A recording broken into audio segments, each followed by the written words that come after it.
The first item on the agenda is 3B, motion to adjourn the executive session. Is there a motion to adjourn the executive session and a second? So moved. Second. A motion has been made by Councilwoman Pastor and seconded by Member Prescott on the motion. Those in favor, please indicate by saying aye.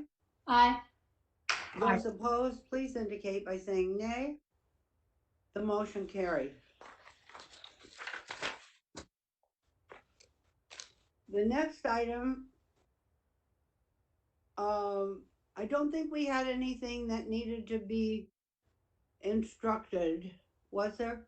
No, we're good, President. Okay, I thought so. I just wanted to double check. Is there a motion to adjourn? Okay, the special meeting. I think we did that, and we are adjourned. No, we didn't do that. Hold on. Is there a motion to adjourn the special meeting? So moved. Second. A motion has been made by Councilwoman Pastor and seconded by Board Member Prescott on the motion. Those in favor, please indicate by saying aye. Aye. Those Aye. opposed indicate by saying nay. The motion carries. We are adjourned. I'm banging the gavel. Did you hear that? Okay. Governing Board. Tonight, we are going to do a roll call as we have the last few months. Each of you will have an opportunity to say that you are present, and also please feel free to make a brief opening remark to welcome the community to our board meeting. And we will start with Councilwoman Pastor. Good evening, everyone. Happy Love Month. In the sense it's Valentine's, and I can't believe it's already February, and pretty soon the end of the semester or quarter. Thank you for everything. Thank you for all your work, and continue to keep our schools shining bright and smiling and giving the encouragement families and students and even your coworkers need. Thank you. Board Member Ross. Hello, everyone. Thank you for joining us. And that's all I have. Okay. Board Member Marquez. Greetings to my fellow board members and to everybody watching at home. My second board meeting. Excited to continue learning from all of the folks on the board and the leadership at district office. Just one of the things I'm proud of is the district taking the lead over the last month around COVID vaccine distribution. So I think good job, and looking forward to the second dose, as the hashtag says, at the end of the month. So thanks again for having me. Board Member Para. Thank you, Madam Chair. Hi, everybody. Welcome to our board meeting. And I just want to echo Member Marquez on, I participated in the vaccination site at Central. It was an incredible operation, incredibly efficient. And as the state grapples with expanding access to the vaccine, I am thinking about my family in Yuma tonight who does not have access to the vaccine, and neither does a majority of Arizonans in rural Arizona. And with populations who are vulnerable and at risk, I'm calling on our state leaders to really start thinking about how to strategically roll the vaccine out to those that are vulnerable outside of Maricopa County, because they have only been focused on the great state of Maricopa, and I'm glad that we live here, but my family does not. And so I'm worried about them tonight. Thank you. Thank you.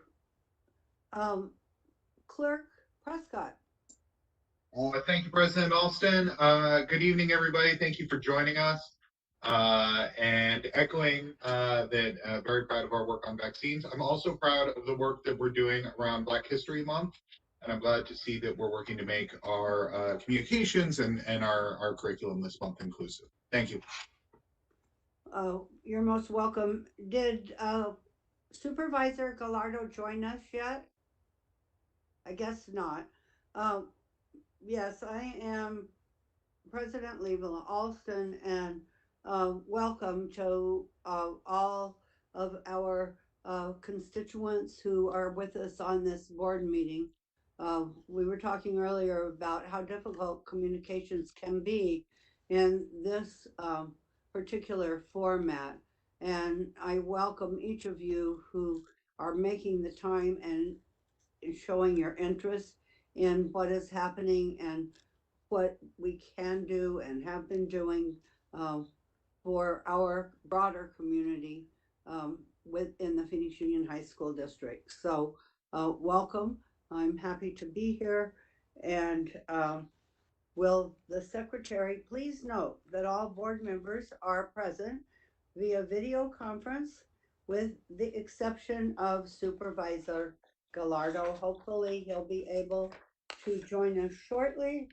But at the Capitol, there are some threats to the Board of Supervisors in Maricopa County. And so he may be delayed looking at what's going on there. And Board Member Para, thank you for your comments about the vaccine. It's not so great in the great state of Maricopa either. They opened February and it was sold out in a matter of a few hours. And so getting more vaccine into this state is a major concern. And it is my understanding that the governor has been in touch with our congressional delegation in trying to get more of the vaccine into Arizona as soon as we can. And thank you, Dr. Gustin and the executive team for the absolutely remarkable job that you did in just 2 days, getting almost 8,000 vaccinations to our teachers and staff, our school personnel, both for our district and Tempe and for all of our partner districts as well. So that gets us a good start on getting back to opening schools, which I know all of us want to do as soon as it is safe to do so. But unfortunately, I looked at those numbers on our dashboard on the website, and we're all still very much in the red. Board members, if you are not muted, please do so because we want to avoid the background noise. And I'm sorry, I can't mute mine. So if my dog barks, just know I'm a dog person. So I'll apologize in advance. He's generally relatively quiet. Please note that in order to comply with the CDC guidelines on social distancing due to COVID-19, today's regular board meeting is being live streamed. The next item on our agenda is the Pledge of Allegiance and a moment of silence. We will stand as Board Member Marquez leads us in the Pledge of Allegiance. Please stand.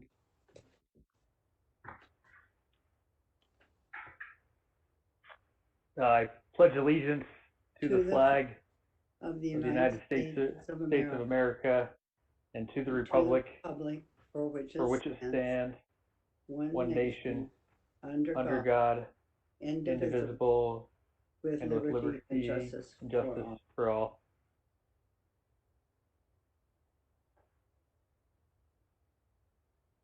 Thank you.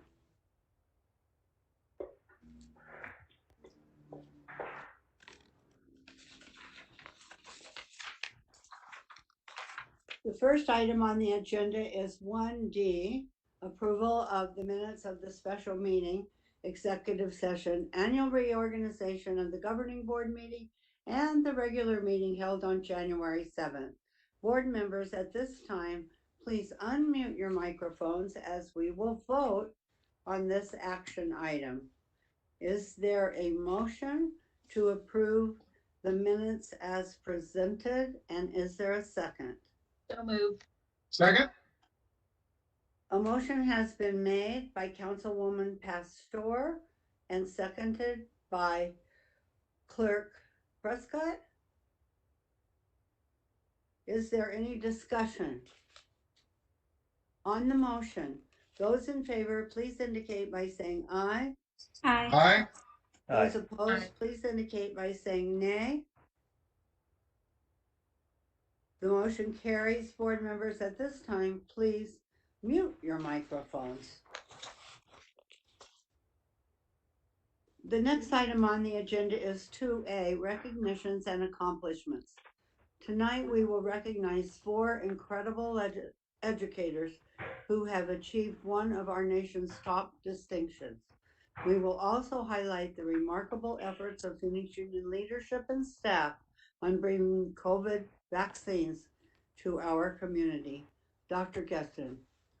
Good evening, President Alston, Board, and Phoenix Union community. Very excited tonight to bring to you, as you heard from President Alston, 2 celebrations. Before Board Member Marquez reads about the accomplishments of our National Board Certified renewals and new teachers, just wanted to thank Governing Board and District leadership for continuing to support National Board Certified teachers and the process. Here in Phoenix Union, if teachers earn National Board Certified status, teachers do earn an annual $3,000 stipend and actually keep that stipend for up to 10 years. And we do that because National Board Certified teachers and the certificate and the process is very rigorous. It's one of our nation's top distinctions for teachers. And again, just want to thank the Governing Board and the executive team for continuing to prioritize recruitment and retention and the development of National Board Certified teachers. And with that, Board Member Marquez. So National Board Certified teachers, considered the teaching profession's highest honor. National Board certification is earned based on the National Board for Professional Teaching Standards. Teachers must demonstrate through a performance assessment that they meet the high and rigorous standards for what accomplished teachers should know and be able to do before earning board certification. Only 2% of K through 12 teachers in the U.S. are nationally board certified. This year, 2 Phoenix Union teachers earned national board certification for the first time, while 2 others earned a renewal of the honor. From Alhambra High School, earning national board certification, Kristen Reb, Director of Choirs, and Cindy King, Counselor. From Alhambra High School, renewing National Board Certification, Jennifer Danello, Counseling Instructional Leader. And from Camelback High School, renewing National Board Certification, Kristen Werty, Exceptional Needs Facilitator. Earning National Board Certification involves a rigorous process that can take up to 3 years to complete. Research shows that students of board certified teachers outperform their peers in other classrooms and achievement tests. Schools and districts with a high concentration of national board certified teachers see improvements in school culture, collaboration, and teacher retention. Congratulations to all of our national board certified teachers. And Dr. Geston, back to you. Yeah, and if we could have our National Board Certified teachers turn on their cameras, if you are so willing, and Governing Board, if you want to make any comments or have any questions, feel free. Hi, Cindy King, would you like to go first and give us a little talk about your journey? Sure. I started the journey last year over the summer and had the opportunity to work with my AVID students really intently for my classroom lessons and ran a support group with quite a few of our refugee young ladies. And it was utterly life-changing and changed me as a counselor and an educator. And I'm just feel so blessed to work in a district that values this journey and supports us so well. So thank you. Thank you. We are so proud of each of you and the work that you do with our students and our fellow faculty members every day. So thank you so much. Jennifer Danello? Yes, that is right. I'm Jennifer Danello. I'm a counselor at Alhambra, and I renewed my national board certification this year. This is my 14th year as a counselor and my 7th year in the Phoenix Union District. So it was an extra opportunity to dive even deeper into how to help every student and how to improve my practice and collaborate with others. So I echo Cindy's comment that thank you for supporting that in our district. This is a very supportive district for nationally board certified teachers. Well, thank you so much. You are the lifeblood of our district, and we certainly appreciate what a rigorous thing you have gone through to achieve these high honors. Are there any board members who would like to make a comment at this time on this subject? Board Member Ross. I just want to thank you, President. I just wanted to echo your sentiments. That's exactly what I was going to say. It's very mutual. We appreciate you all and the dedication to take this step, and of course we'll support you. You are great assets to our community, and we love you. And anything that we can do to help and support, we're always here to do that. And congratulations to both of you. Okay, is Miss Rev? Are you willing to say a few words? You need to unmute yourself. There. Oh, there it's working. There we go. Try video. Oh, there. Hi. Good. Yay. Well, I'm Kristen Rev. I am the director of choirs at Alhambra, and my mantra has been a journey of 1,000 miles begins with a single step. And I just feel so blessed because Phoenix Union encouraged me to take that first step toward national board certification. And I'm so grateful that I am here. I want to thank the board, the district, my mentors and colleagues for all their support throughout my journey. And just thank you so much for this recognition. And thank you. And I'm sure Ms. Ross is, and other board members, we all appreciate what each of you do every day and the dedication and effort that you've put in to receiving these awards. Thank you so very much. Okay, and you're welcome to stay if you like. It's not high entertainment, but it's very important information. The next item. President, we have one more recognition. Sorry. I'm sorry. No problem. And I'm going to take this part as well. I do want to thank the governing board right up front. Several governing board members talked about the remarkable work of Phoenix Union when it comes to vaccination distribution. And we thought it would be important to just provide a little highlight and overview of the work that happened, recognize some individuals, even have a member from the county here to thank Phoenix Union for our efforts. As you know, we launched not just the planning and logistics, but also launched a marketing campaign, Spread Love, Not COVID. We're very excited to bring vaccines all throughout Phoenix Union's footprint and Tempe. And just to provide a glimpse into what it looked like and felt like, here's a brief video highlighting the efforts.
Again, President Alston, members of the board and community, it's just a brief video highlighting the efforts. As you know, we are very grateful that even the media covered very positively the efforts. As you heard from many of our board members, this was an important next step for us to bring back in-person learning when it's safe to do so. I did just want to share with the governing board and the broader community that anytime that media does come and run multiple stories in Phoenix Union, we can actually track the number of people who watched those videos, and even are able through software identify how much money in free media and marketing we received. And so just wanted to thank our marketing communications team and Mr. Franco for collaborating with local media outlets that brought over $300,000 worth of public media to Phoenix Union. Very excited.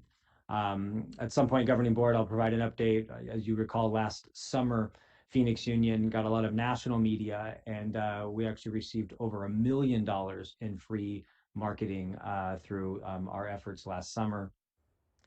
I just want to thank our educators, those who came to get vaccinated.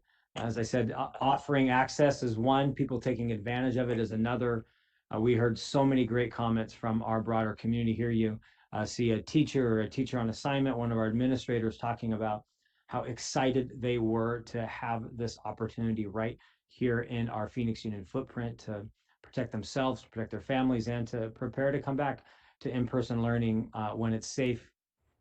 We also, you are very well governing board, broader community. We also were able to extend the offer for vaccinations to the entire Tempe Union footprint, Tempe Union High School District, Tempe Elementary School, as well as Kyrene, and child care centers, charter schools, private schools in that footprint. And we got some great comments from many educators, including superintendents in Tempe Union and Tempe L. And I loved what Dr. Crispler said. She just simply said, "Thank you for being our Superman and bringing this opportunity to Phoenix Union." Today on the call, we're going to have Mr. Jude Nativio, who's an emergency preparedness planner with the county, wanted to come give a special thank you to our district and to our governing board. And so we'll turn it over briefly to Judah. Judah, go for it. Thank you, Dr. Geston. Madam President, members of the board, thanks for a couple minutes. Just wanted to show up tonight and just give great praise to the superintendent and his advisors and aides and the cabinet. These events probably would not be as successful today if we didn't have the leadership from the first round of events. And just to explain a little bit more what I mean by that is this is an unknown event from our level. So the first event, which was taken on by your amazing Union District, had to create and come up with how we can do it. Pretty much came up with a model, was able to partner and really lead the way. And even today we were on a call with a bunch of different points of contacts, and the very lessons that were brought to us from the first pods are still being used to by all the other districts. So just an amazing group of talent, amazing group of individuals that I saw when I visited each pod. It was just an amazing event. As it was already mentioned, many folks received dose 1, are looking forward to seeing the leadership coming for the dose event. I'm excited to be a part of it, but just definitely want to thank your district and your leadership for just everything that you guys have done this far, and I'm sure you'll continue to do into the future. Thank you so much, Judah, and we really appreciate your partnership. As the governing board and community probably knows, that the only way we could do this and bring this to the community is through a partnership with the county and our local pharmacies. As you heard Judah mention, we are preparing for our second dose, as we call dose. That comes later this month, February 26th and February 27th. They will take place at the same 4 campuses. Specific details in terms of exact times are forthcoming. We've had many educators all across the Phoenix Union and Tempe Union footprint ask us when the new registration links are coming out. We promise they're coming soon. We promise no one has missed those links as soon as We have the second round registration links ready to go. Those will be sent out in the same form and fashion we did. I also did just want to quickly thank, there were so many people involved in bringing this to Phoenix Union. You heard that from Judah. I've heard compliments all across the county from all partner districts. And it took more than just these three people. I will highlight them very quickly, but you can imagine the massive logistics and planning and communication that it took place to bring this to Phoenix Union. We offered vaccines to over 20,000 educators, over 15 school districts, hundreds of charter schools, private schools, and childcare centers. And you, again, can only imagine the amount of work that took place. Wanted to thank our Chief of Staff, Isela Rivas, who was the lead point of contact for this entire effort. Was the liaison not just to all the educators in the school districts, but also to the pharmacies in the county, and as you can imagine, to be the single lead point of contact for such a massive project. Just cannot thank her enough for her amazing leadership. And then from a logistics perspective, again, there were many people. I'm just highlighting three, but many people played a role. Melody Bach Holdenfield, our facilities rental specialist, as well as Tony Scarfo. It's one thing to coordinate from the top, like Ms. Rivas did, but then to be involved in the specific details of logistics was just remarkable. And want to thank these three, but also every single individual involved in bringing vaccines. And then finally tonight, just wanted to end with a quote from Dr. Rebecca Sonnenschein. She's the medical director for disease control at the county.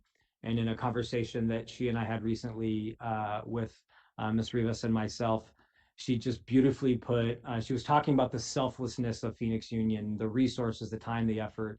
And she simply said, thank you for being public health, not just public education.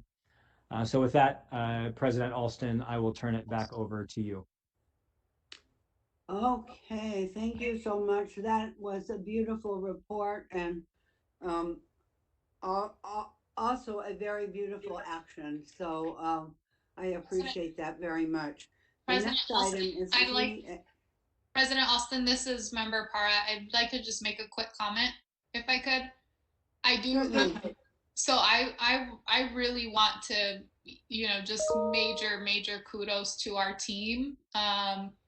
If you look at the operation that the state is running, all you hear about is getting kicked out of sites, not being able to get access to the resource. And our team created a model that was seamless, that was easy to navigate, that I didn't have to refresh to get, to sign up for this resource. So I just want to say major kudos to our team for creating a model that works, that's functional, that's accessible, that was easy to navigate. And my hope, Dr. Guestin and Isela, is that we can share these best practices with our colleagues outside of Maricopa County. I would love for us to work with Yuma Union High School District. Sorry, Chico heard something outside. Our colleagues at Yuma Union can run a similar operation if we are able to support and share best practices. I really think that we have to think outside of Maricopa County. We are courageous and compassionate leaders, and my heart is hurting for rural Arizona today. So I really want to continue to name that. Thank you. Thank you so much, Ms. Para. Is there anyone else from the governing board that would like to speak before we move on? Okay. The next item is item 3A, reports from student government. Dr. Guestin.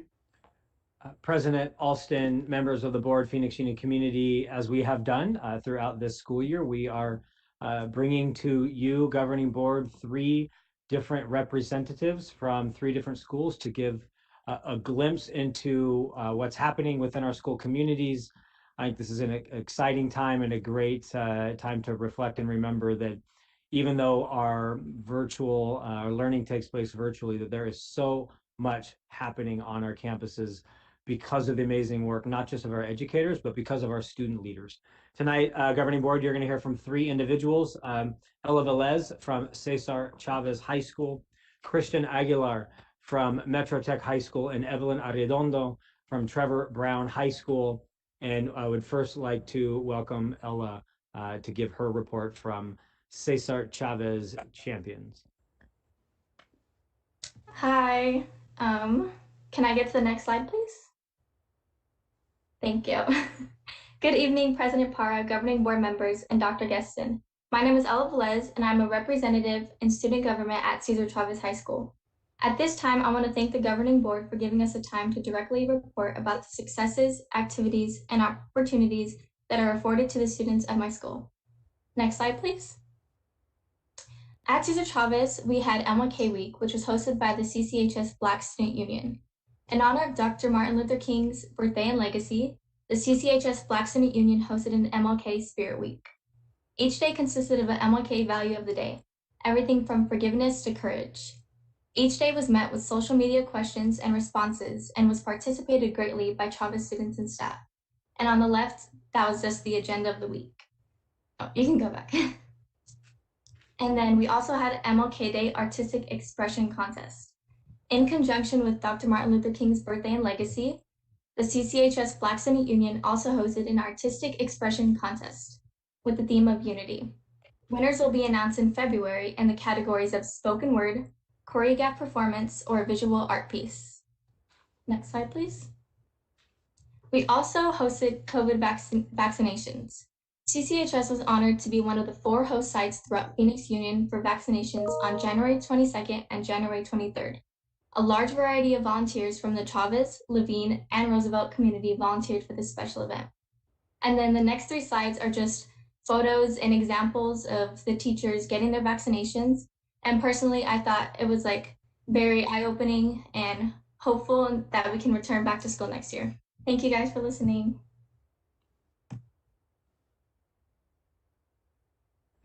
Next up, Governing Board would like to welcome Mr. Christian Aguilar from Metro Tech High School. Hello. Good evening, President Parra, Governing Board members, and Dr. Geston. My name is Christian Aguilar, and I am the Student Body President of Metro Tech High School for the 2020 to 2021 school year. At this time, I would like to thank the Governing Board members for giving us the time to directly report about the successes, activities, and opportunities that are afforded to the students of my school. And this is who we are at Metro Tech. Next slide, please. I'm sorry. So here are my fellow Stugo members who help make the magic happen on and off campus at different events, from district conference to our sports assemblies. And the one in the middle is our most recent one. It was a little Christmas card saying hello, or yeah, it was for our teachers. Next slide, please. And then one more time. So here is our Instagram and Snapchat. Through our social media platforms, we are able to connect with the student body at Metro Tech and give them a place to use their voices. Through polls, Q&As, etc., students are able to input ideas and give feedback. We share important information for upcoming events, save precious memories we can look back on, and overall keep the students updated with what is going on. Same goes for our Metro Tech Snapchat. Next slide, please. Spirit Weeks. Every few months, we hold Spirit Weeks to keep our nights involved and our school spirit alive. It helps spice up our days at home by dressing up and showing off our fun and amazing looks. We post all our Spirit days and can answer any questions students have in our DMs on Instagram and Snapchat. Next slide. Current class projects. Each class decided on an activity that will help keep the unity within their classes alive, especially at times like this, to help encourage participation and keep school spirit alive. Next slide. Future events. Although this school year may be a little different, we still have things in store, especially at times like this with a lot going on around the world and still have school and our personal lives. We forget to think about our mental health and our overall well-being. So we will continue to have Wellness Wednesdays. These days will be focused on de-stressing, checking up on ourselves emotionally, physically, and mentally to help find some peace when surrounded by chaos. And since we can't gather in real life. We learned to work with what we have and decided on holding virtual events such as virtual get-togethers and other fun games and activities. Next slide. And here are a few of our favorite leadership quotes that we would post and continue to post once a week to help motivate and encourage other students. Thank you. And finally, tonight, President Alston and members of the board, I'd like to welcome Evelyn Arredondo from Trevor G. Brown High School. Hi, my name is Evelyn. I am the student body president of Trevor Brown High School. I just want to give a special thanks to everyone for listening to me this evening.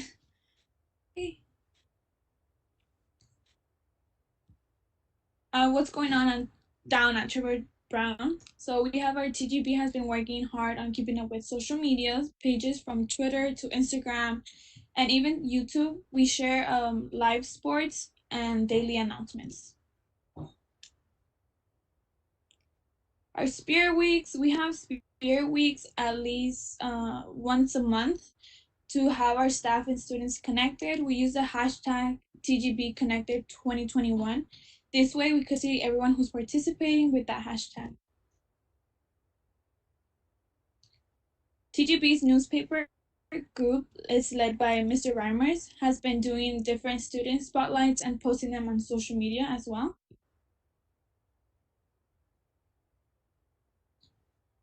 We have 3 band members who won the cool 94.5 National Anthem competition.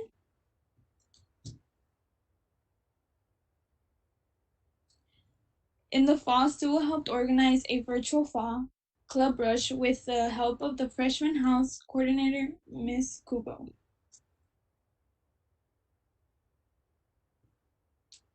This semester, Sue has put together daily announcements as well as motivational quotes to keep students and staff connected to all the good things happening at TGB.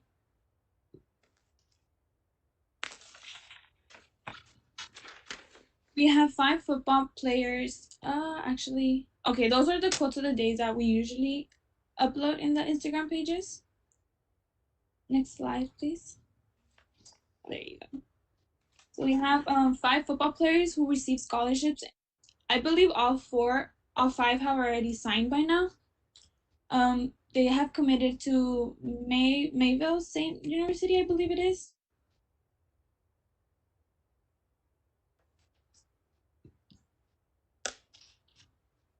TGB Community Liaison Mr. Trujillo has organized a January food drive and collecting non-perishable food items to be handed out to the community members.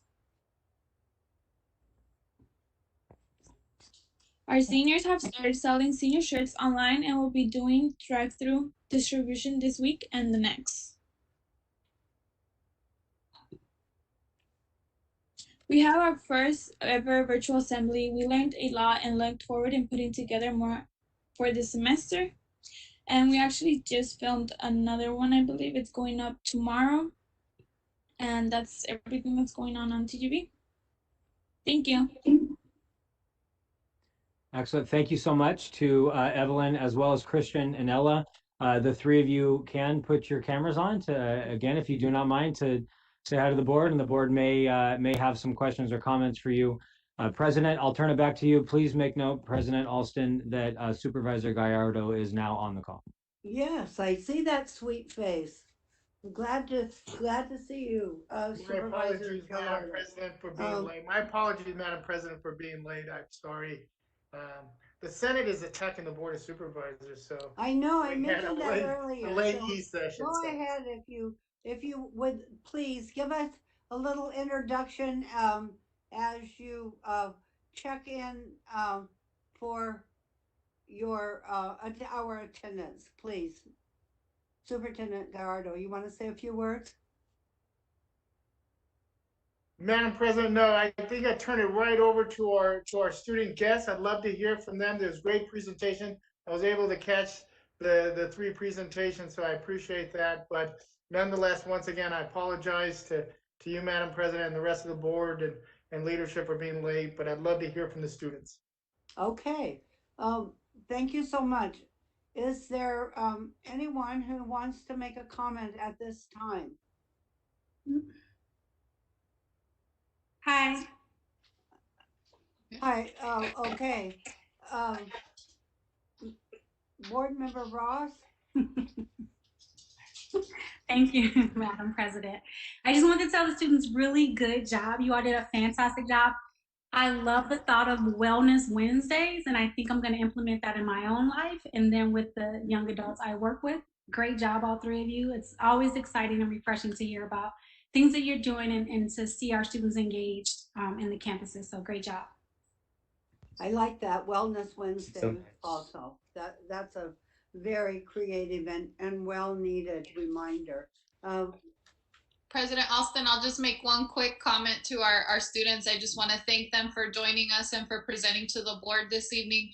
I love the social media strategies and different kind of things that they've done, and they've been so creative this year. So I think there's a lot that we can learn from them as they are navigating this school year and continue to stay focused on staying connected as a community at school. So much that we can learn from our young people, and would love to continue to hear about what they're doing and appreciate them continuing to share with us. So thank you. And their presentation materials looks professionally done. I was really, really impressed with that. And then, Christian, did you have a comment to make? all I wanted to say was thank you so much for all the compliments. And yes, it's kind of hard, especially because we had to adjust to like the virtual world of learning. But I think we've been making it work, and we've been doing the best we can. Well, and the cooperation of our students is of utmost importance for us to continue doing what we're doing in these very difficult times. I think, were there any of the other students who wanted to talk? I also would just like to say thank you guys so much. And it was actually really cool seeing you guys talk and stuff. And you guys all seem like really nice people. And I'm just glad I have like you guys as our governing board, if that makes sense to you. You're precious. Miss Pastor? I was just saying her comments was precious, and I just want to say thank you to all of you who are surviving in a pandemic that none of us ever knew how to do, but especially during your high school years where those are formative years and your socialization has been basically cut and communication, but you're learning how to survive through it through social media. So thank you for all that you do for your family and your community. And your fellow students. I think that's a huge part of what you're showing your compassion for. So thank you very, very much. Anyone else on this subject before we move on? Okay, the next item is 3B, reports from employee organizations and the Phoenix Union Foundation. Dr. April Coleman with CTA will be our first presenter this evening. Good evening, April. Good to see you, and welcome. Yes, thank you. Good evening, President Alston, governing board members, and Dr. Gueston. Thank you for your continued support of the certified employees as we continue to encounter new but not insurmountable challenges while educating our students during a pandemic. I also want to thank you for the convenience of the vaccine pods. It's greatly appreciated, and I know there are many employees, especially certified employees, who are looking to go back into the classrooms. They're looking forward to receiving their second dose. Full disclosure, I had my second dose today out at State Farm, and things are looking really well. Tonight, you're going to be asked to approve an economic package for certified employees, which includes a one-time payment, an increase to the amount that can be earned for performance-based pay, an incentive for employees who give notice of their retirement by the end of this month, and that also holds employee costs constant for our medical insurance premiums. This package provides the continued recognition of our efforts to support students, and also demonstrates an appreciation for what each of us brings to the teaching and learning environment every day. While we believe that we have concluded the discussion of financials in IBN, we know our work is not finished. We will continue to meet to resolve issues related to language and to ensure that we have fair and equitable practices and procedures for all certified employees. And because we are working for fair procedures for certified employees, that means for every employee in this district and every student and every parent. We anticipate that we'll bring these changes to the board sometime in the fourth quarter, probably not the month of April, maybe the month of May. So just stay tuned. And again, we appreciate all of your support, and we want everyone to stay safe and healthy. And hopefully we'll see you in person real soon. Thank you. Thank you. Vanessa Jimenez is not going to be with us this evening. And so we will move on to Melissa Jackson, representing the Administration Association.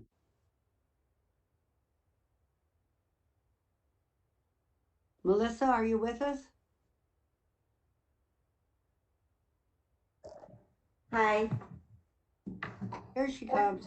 Good evening, Presidents Alston, Governing Board members, Superintendent Dr. Gaston, leadership team, and community.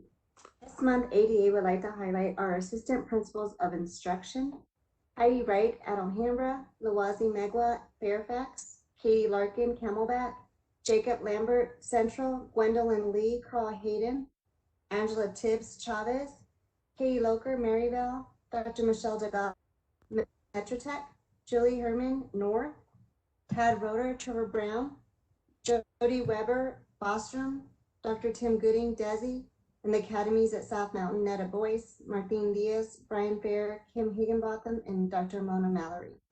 Some of the job duties of an API includes supporting teachers throughout the year with professional development to assist with integration of technology tools into their virtual classrooms, engaging students in learning, supporting the development and implementation of social emotional practices in virtual classrooms, coordinating 504 plans to meet the needs of learners, ensuring tutoring and test prep opportunities are in place for extension and to address learning gaps, using data to facilitate conversations with instructional leaders as they support PLC teams campus-wide and develop timely interventions, instrumental in the implementation of the new PXU language development model, overseeing testing, technology, Title I, and evaluation on campus, and working diligently on creating systems to ensure testing in a safe environment, such as Azella, ACT, COGAT, CRTs, AZM2, and advanced placement.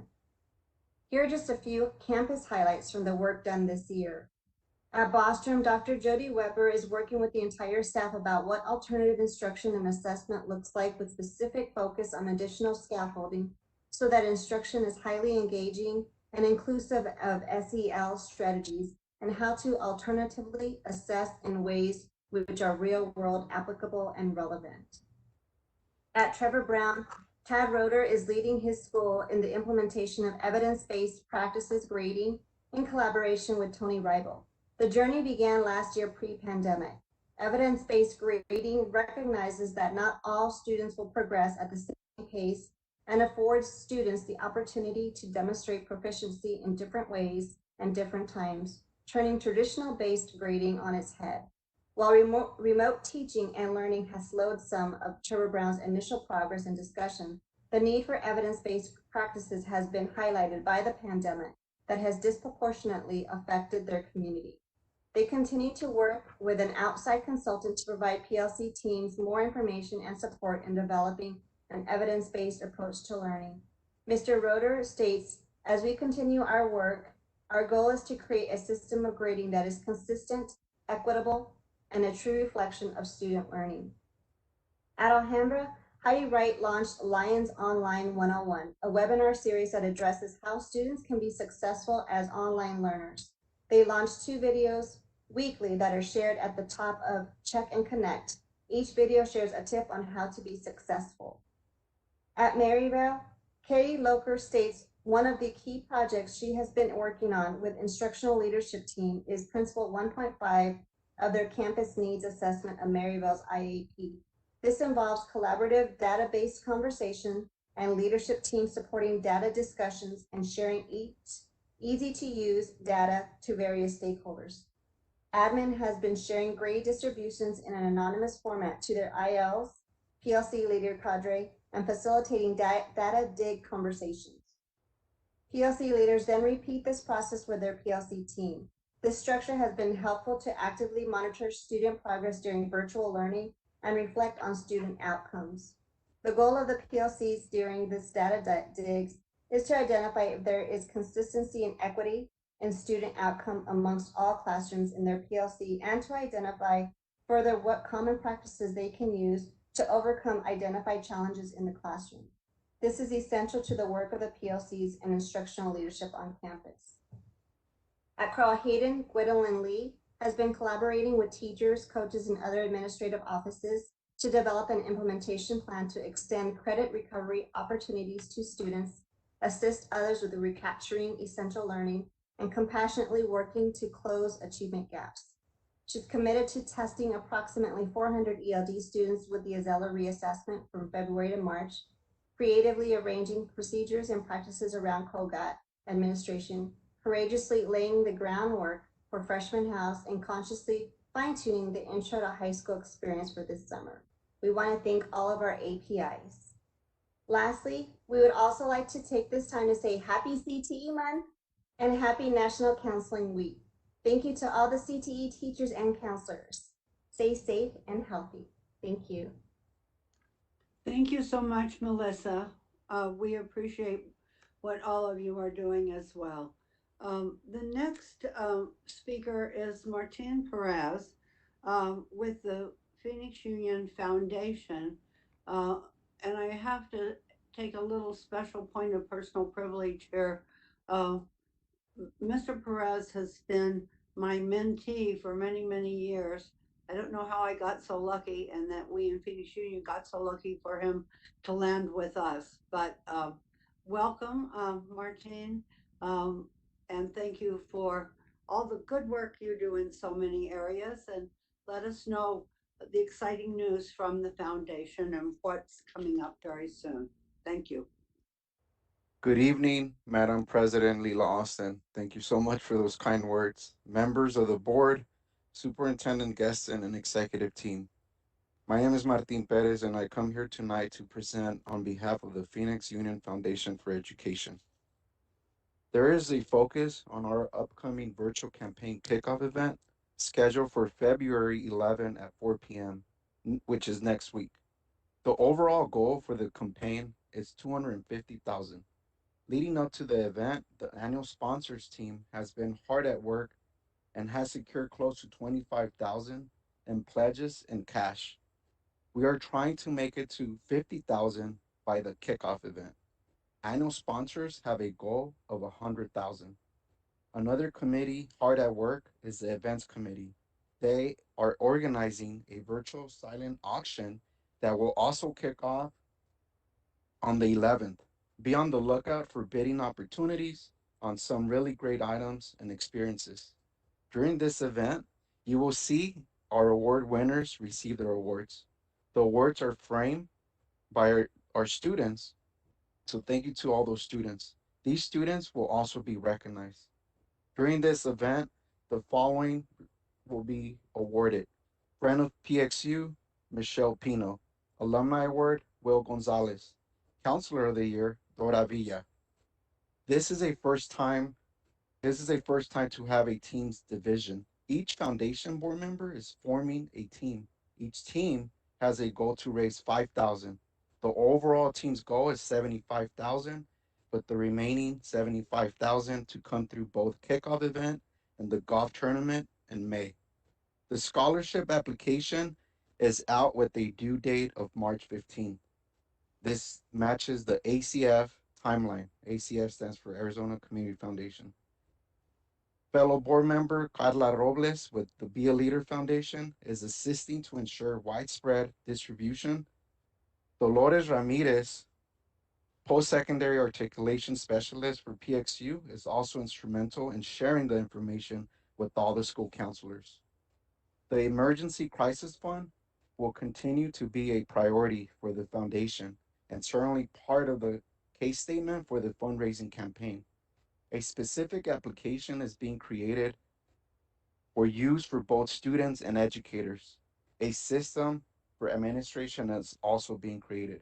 And lastly, we want to expand our partnerships to assist with providing support to educators as well as sponsoring the organization. Again, thank you, President Leela Austin and Governing Board and Superintendent Guestin. Thank you so much, Martine. And are there any comments or questions from board members for any of our speakers?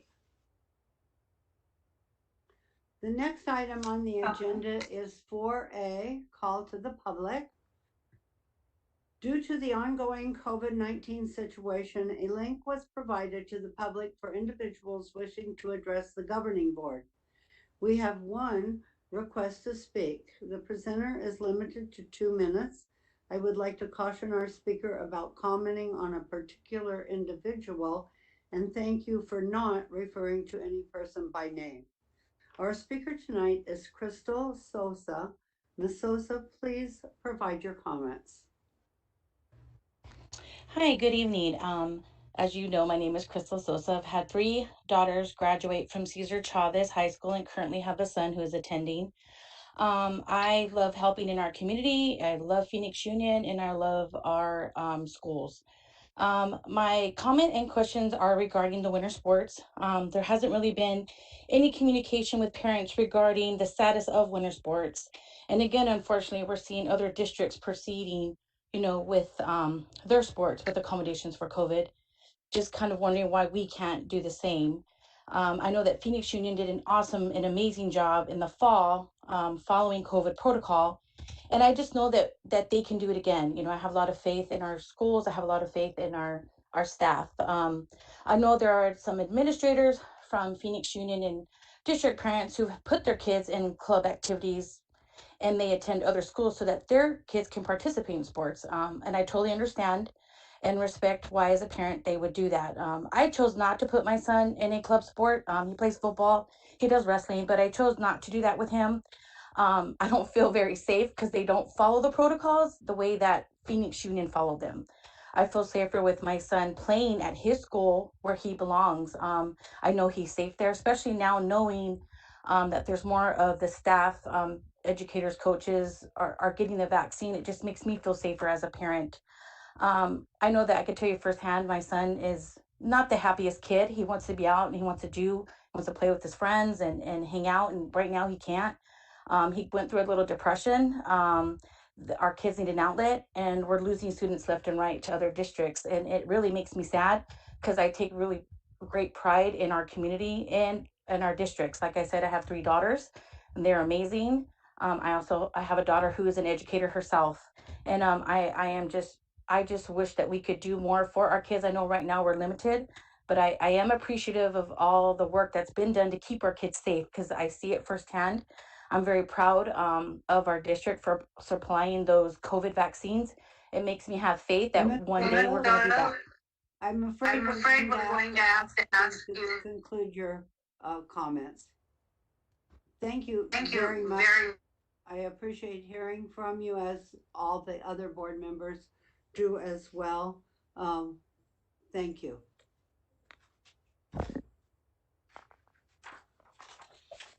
Madam President?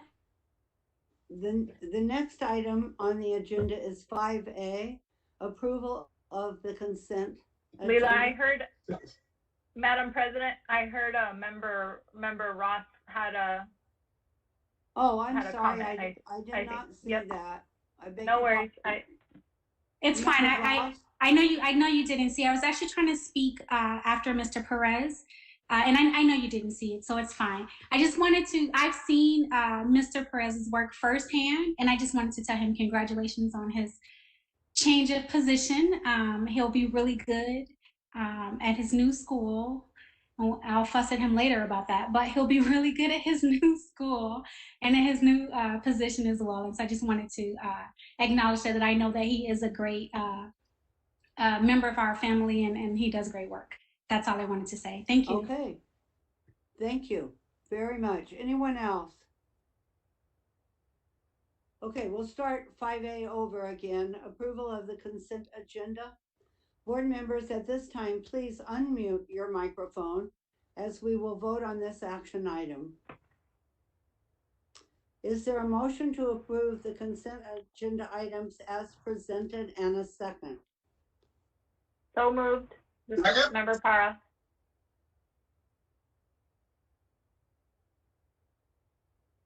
Okay.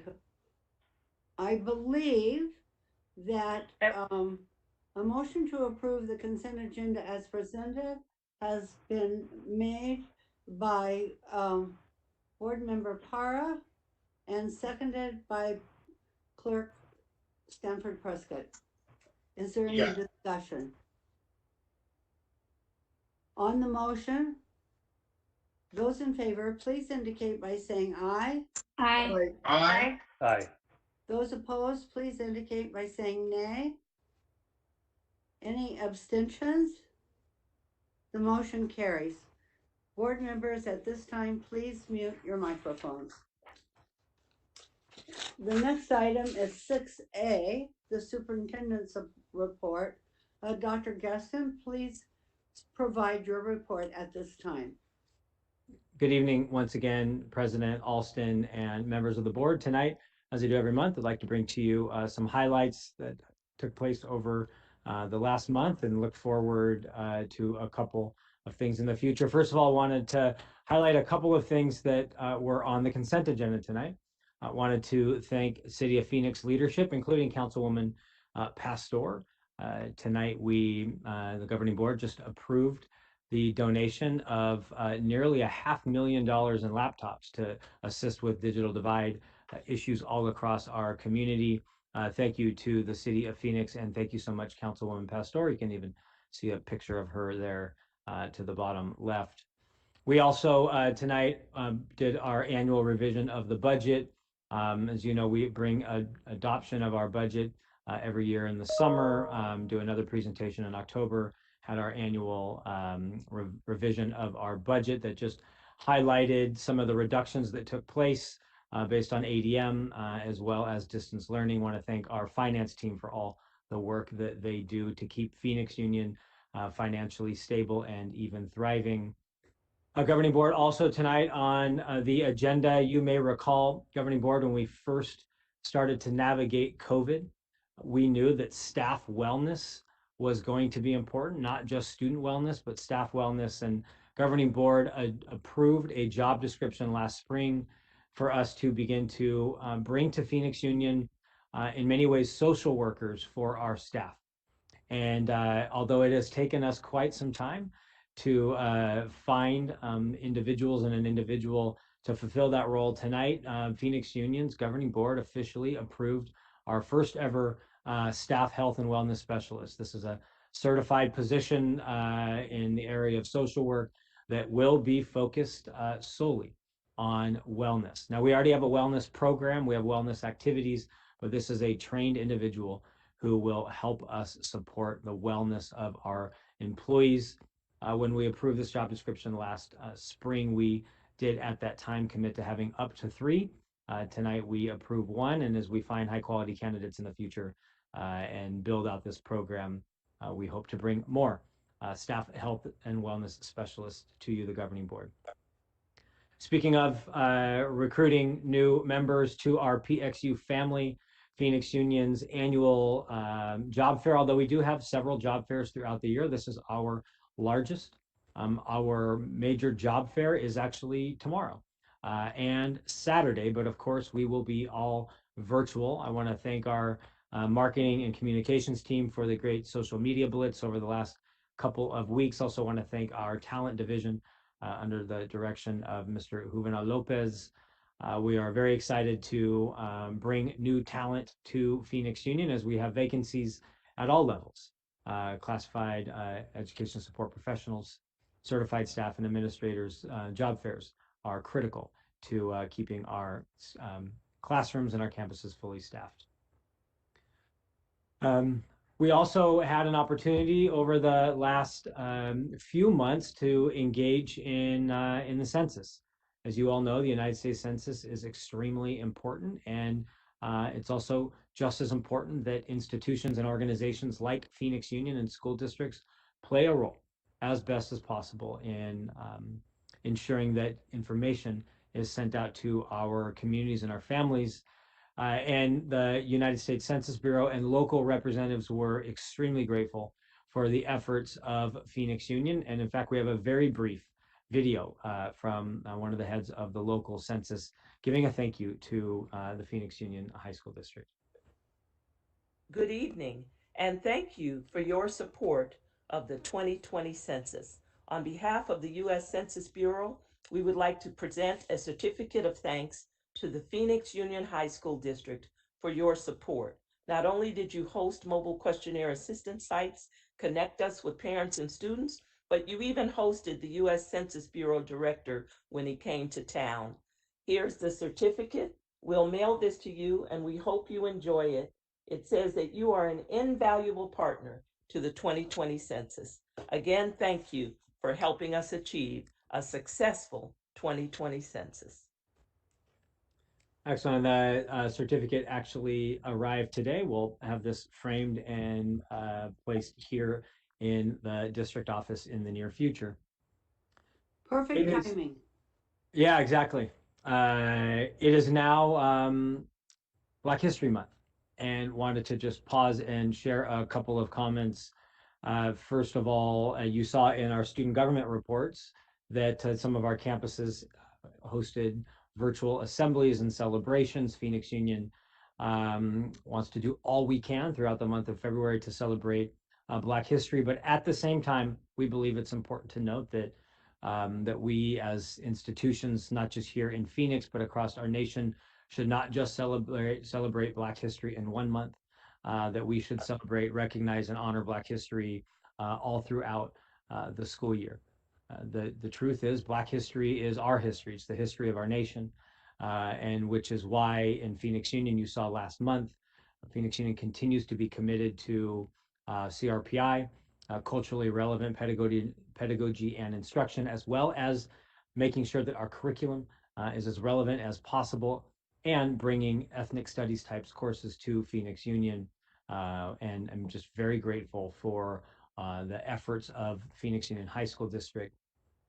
And it was just 1 year ago already that Phoenix Union hosted our February governing board meeting, February 2020, at the George Washington Carver Museum and Cultural Center. How fast did 12 months go? And we did not know what the next 12 months was going to hold at that time. And as you are very well aware, George Washington Carver Museum and Cultural Center began as a segregated school here in the Phoenix Union High School District. And at that board meeting, we entered into an MOU, a partnership with Carver. We're very proud to continue that partnership today. Of course, we have been able to use Carver pre-COVID, have not been able to utilize it as much over the last few months, are very excited to continue to engage in the use of that facility, which is a part of our MOU. But I did also want to take a moment to thank our Phoenix Union leadership team and our employees. As you have seen over the last year, unfortunately, the Carver Museum has been a target in the community for vandalism. And our Phoenix Union staff has been remarkable in helping make sure that the Carver Museum is as protected as possible, and even is engaged in repairs when necessary.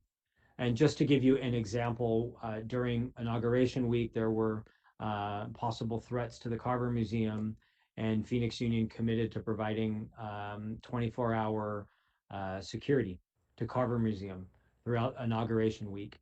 And that's just an example of the commitment that we have to Carver, and we're excited about partnership long term. And then finally, on the topic of Black History Month, I thought what a fantastic time to once again celebrate our first ever female vice president, but also vice president of color, Vice President Kamala Harris. What an exciting time for our nation and an exciting time for all of the young women here in our country that know that there are now no limits and no ceiling and full possibility to thrive and excel in this nation. Congratulations again to Vice President Harris.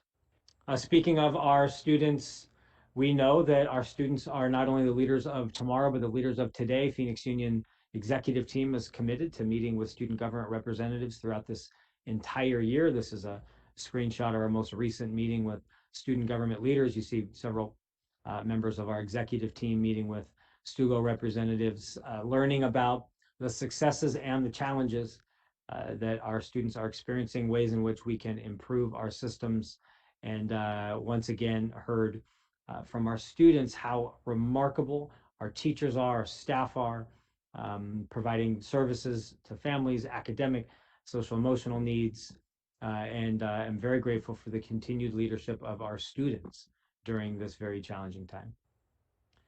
Speaking of our students, we continue to make sure that they are ready to be successful in college, career, and life. We offered PSAT testing over the last couple of months. We opened 8 campuses for PSAT testing to make sure that our freshmen, sophomore, and especially our juniors are taking this exam to position themselves for national merit scholarships. I want to thank all involved in bringing that to Phoenix Union. And speaking of bringing testing and coordination for college, career, and life, it is Counselor Week. You heard that from our ADA president, Ms. Melissa Jackson, that it is National School Counseling Week. And I had an opportunity, as well as many of our team members, to meet with all of our counselors. We have over 100 counselors here in Phoenix Union. They do remarkable work and find that beautiful balance between being social, emotional support for our students, but also academic advising to make sure that they are ready, again, for life after Phoenix Union. One way in which counselors play a role is making sure that they are making sure that we have equitable access to rigorous courses all across Phoenix Union. Unfortunately, in the past and all across our country for many generations, high-level courses like AP and honors just were not representative of the general student population. And especially in STEM courses, female students were dramatically underrepresented. And we got great news this past week that Maryvale High School received a Female Diversity Award from the AP College Board for attendance and enrollment in AP Computer Science at Maryvale High School. Very excited to see the increase in interest of our female students in STEM education. And speaking of STEM and opportunities here in Phoenix Union, it is also CTE month. Wanted to thank all of our CTE teachers, as well as Melissa Jackson, our director for career and technical education. We offer so many remarkable programs, actually 35 CTE programs in Phoenix Union. We continue to strengthen those programs, make sure that as many as possible end up in industry certificates, are focused on providing the best possible equipment, mentorship, and internships as well. Thank you to all of our CTE employees. And finally, a couple of final slides. Want to continue to recognize and honor the class of 2021. How difficult is it to be a senior this year? We are working on graduation plans for Phoenix Union. They will be on site this year. They will not be in Coliseum once again. We're asking our campuses to plan for a couple of different options, another drive-through type option as we had last year, but also, if possible, more of a whole group gathering. And so campuses are planning on in-person graduations, whether those are large gatherings, if that's even possible, or drive-in, drive-through like we had last year. We continue to focus on college. We have to find very unique ways to make sure that we're providing access and support. And one way in which we've done that is these really amazing FAFSA drive-throughs, where we ask our seniors to sign up and come to our campuses to actually have us help you in person complete your FAFSA. This is a picture from Trevor Brown High School several weeks ago. I had an opportunity to go to Central High School earlier this week to witness a FAFSA drive-through as well. And we also hosted one earlier this year at Carl Hayden High School. And for a very brief video of what that looked like and felt like, here is Carl Hayden High School.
And President Alston, members of the board, that does conclude my report for the night. Although I did want to mention, as it relates to Black History Month, today happens to be Rosa Parks's birthday. Was born February 4th, 1913 in Alabama. Happens to be her birthday today. And with that, I'll turn it back to you, President Alston. Okay. President Alston. Yes. This is Laura. I also wanted to state that or mention for Black History Month, Phoenix Union is part of a mural project that was or is spearheaded by Gazette Night of Reality Dreams. It's 28 murals that are being or are done at this moment. The last one that needs to get done is at Murphy at Art Hamilton School, but there are 28 murals representing different African Americans within our community, but within history.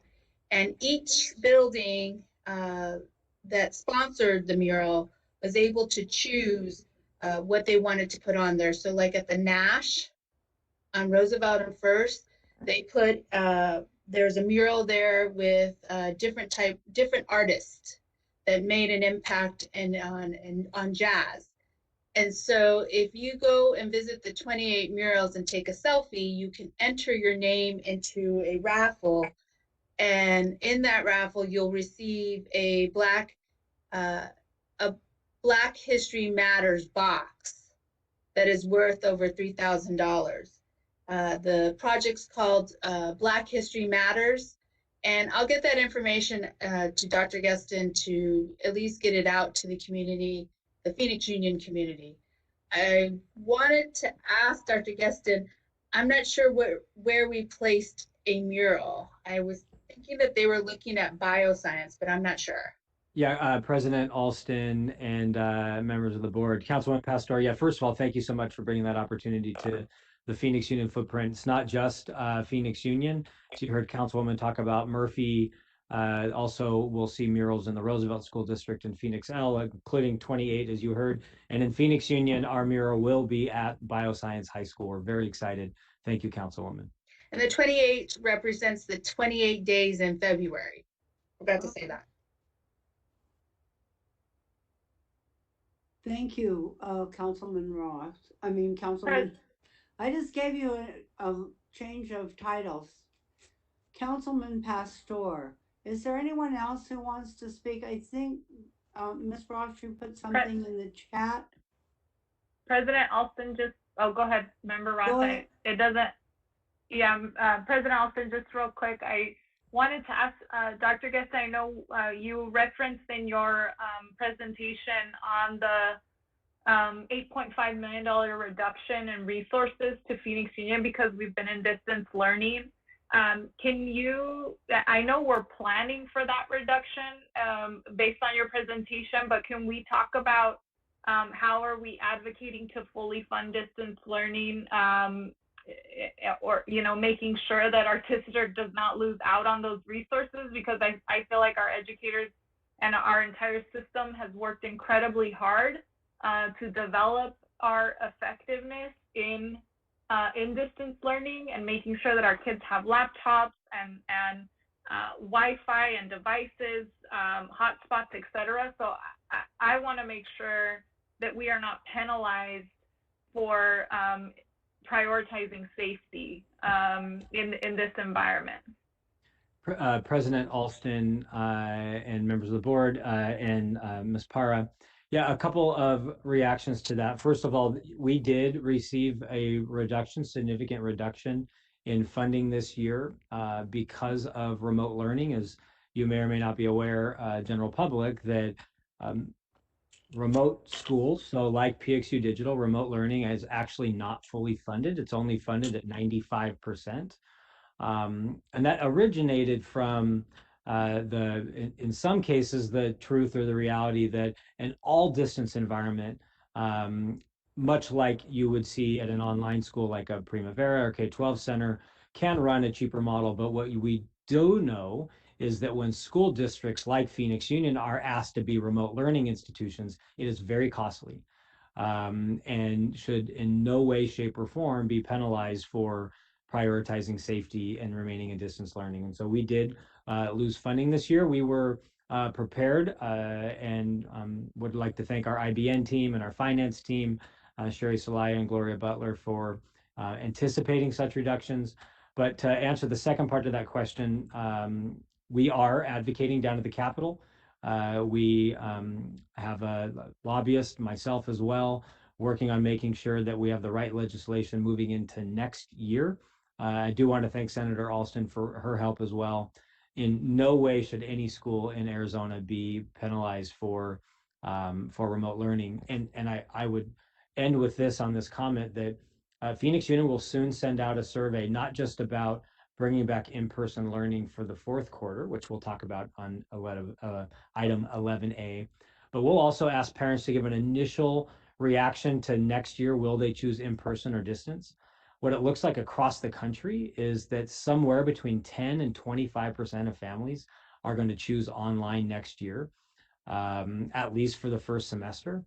And if 25% of Phoenix Union students aren't fully funded next year, that's a problem. And we're aware of that. And so there's definitely a collective effort to make sure that we pass the right legislation or at least the right budgets to ensure that we're fully funded. But it will be a significant problem financially if that continues to be the case. Thank you so much, Dr. Geston. And with my all in ed hat, however we can be helpful, because this is an issue of equity and access, and our communities have been disproportionately impacted by this pandemic. And so on a matter of equitable access to high quality education, we cannot continue to harm systems that are already under-resourced. So however all in ed can be helpful, you have our full support. Thank you. Thank you, Ms. Barrow. Is there anyone else who would like to make comments or ask questions of Dr. Geston? Yeah, President Alston, if you don't mind, Board Member Ross did put a question in the chat that, if you're okay, Senator, I'd like to comment Certainly. on. Board Member Ross asked about bilingual support, Spanish support at our FAFSA drive-throughs. And the answer is yes. I actually had a chance to witness that myself when families arrive at our FAFSA events. Aside from an initial registration checkpoint, one of the questions that they are asked is, would they like their support in English or Spanish? And there are, as families select a language of choice, different tents. You saw images of those tents are set up so that we can send families to bilingual counselors. I happen to take the picture that you saw of me at Central High School was actually under the tent of a bilingual counselor at Central High School, Ms. Helen Hoffman, who was actually the Phoenix Union Foundation for Education Counselor of the Year a couple of years ago. So yes, in both Spanish and English. Thank you. Anyone else? All right, the next item is 7A, Strategic Plan Update, Commitment 10, Progressive Portfolio by Ms. Michelle Gales, our Chief Strategy Officer. Take it away. All right, President Alston and members of the board, once again, want to thank you for the opportunity to bring strategic plan to you tonight. Item 7A is our monthly update on strategic plan. Governing board, you are aware that we have recently made a decision to bring to the governing board one commitment per month. Are very excited to be able to tell the story of our strategic plan much better moving into the future. Last month, we did highlight commitment one, that was college, career, and life-ready graduates. We spent the majority of our time last month talking about our CRPI, culturally relevant pedagogy and instruction initiative. Tonight, you'll hear about commitment 10, and next month, as a preview, governing board, next month we will highlight commitment 7, which is leadership excellence. But tonight, President Alston, members of the board, I would like to introduce Ms. Michelle Gales, our Chief Strategy Officer, to give you an overview of the past, present, and future of our portfolio. Thank you. Thank you, Dr. Guestin. Good evening, President and Senator Alston, Governing Board, Dr. Guestin, and community. Tonight, I have the pleasure of speaking with you about Commitment 10 as part of our strategic plan. Next slide. I'd first like to begin by introducing our portfolio management team. Dana Cook and Claudia Corrier are our portfolio directors who work very closely with all of our schools, from comprehensive campuses to support schools and small schools with visioning, and also with developing our new small and micro schools. Next slide. Our strategic plan is comprised of 4 focus areas, A, B, C, and D: achieving readiness for college, career, and life, building strong school communities, creating a culture of excellence, and developing an innovative portfolio of schools. Next slide. Again, this evening, we will be focused on Commitment 10, which is part of the D of our strategic plan, progressive portfolio. I love you. You may recall that we recently went through an extensive process of research, of conversation around branding our district. This process included conversations, surveys, focus groups, brand testing with our current students, prospective students and families, staff, community partners, and so many more. We, and above and beyond having conversations and focus groups, we also did tons of research and analyzing all the information that came back from our community. What our community said in that process was that a primary strength emerged. The first was actually our staff. They talked about how wonderful our staff is dedicated to our community, to our student success, and our families. But second to that was our portfolio. Our portfolio emerged so great as one of our assets that it is included as one of the 3 pillars in our brand promise. Phoenix Union Schools of Opportunity welcome, love, and inspire all to go places and do things that matter. When our community spoke to us about the importance of schools of opportunity, they said not only was it important that we maintain it, but that we actually continue to grow and invest. Next slide, please. When we talk about our portfolio, we're talking about all of our schools, our comprehensive campuses, our small specialty schools. They talked about our support schools, and they talked about the plethora of programs and opportunities that every one of those schools provided, from CTE programs to AP to IB to sports to activities. It all shows up for our students to make sure that they achieve success and experience all that they possibly can in their high school career, preparing them for college, career, and life. Let's take just a brief moment to see some of the highlights of our portfolio in this video.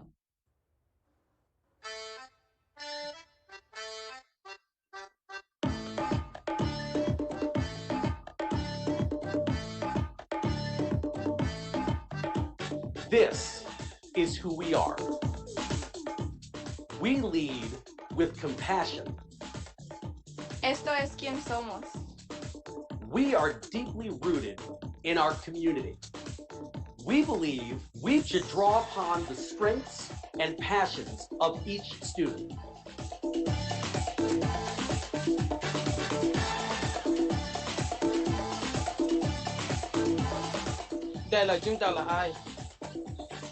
We believe each student deserves to be known, loved, and challenged. We deliver a personalized and innovative approach to teaching and learning. We empower students to succeed. We know our students are our greatest strength. We are a true community.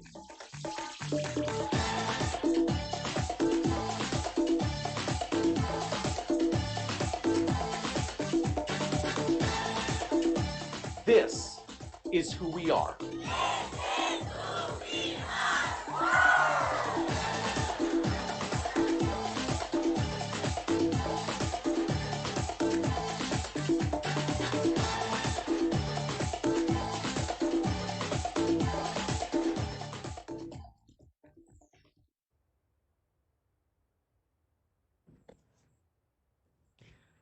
When I see that video and think of our schools, our programs, and the supports that we provide every day, I am reminded that our students and staff want and have choice on where they go to school. Phoenix Union officially has 32 zip codes that we serve within our boundaries. But our students and our staff come from all across the valley. In fact, our students come to us from 104 zip codes. Our staff comes to us from 148 zip codes. We know that when we connect students and staff interests and their choice with the learning and the working environment, that it actually yields stronger outcomes. And the truth is that there's plenty of options for them to choose from, but yet and still, they come to us time and time again. I'd like to give you an example that demonstrates how our students and staff choose us, regardless of which school it is in Phoenix Union. Next slide, please. What you see before you is a heat map of enrollment.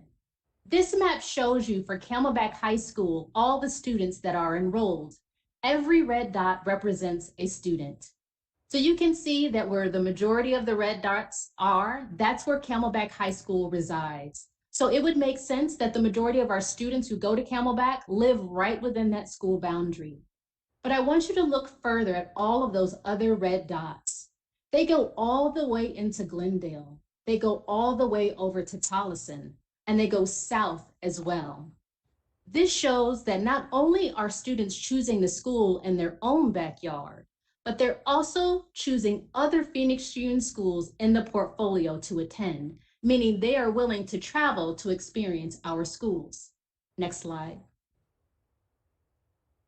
Academies at South Mountain is another example where you can see all of the red dots that coalesce around the high school itself. What's interesting to know about Academies at South Mountain is that some years ago, we actually struggled with enrollment. And then we decided to redesign and rethink Academies at South Mountain and transition it into an Academies model. At the time, we had been losing enrollment to charters and to Tempe.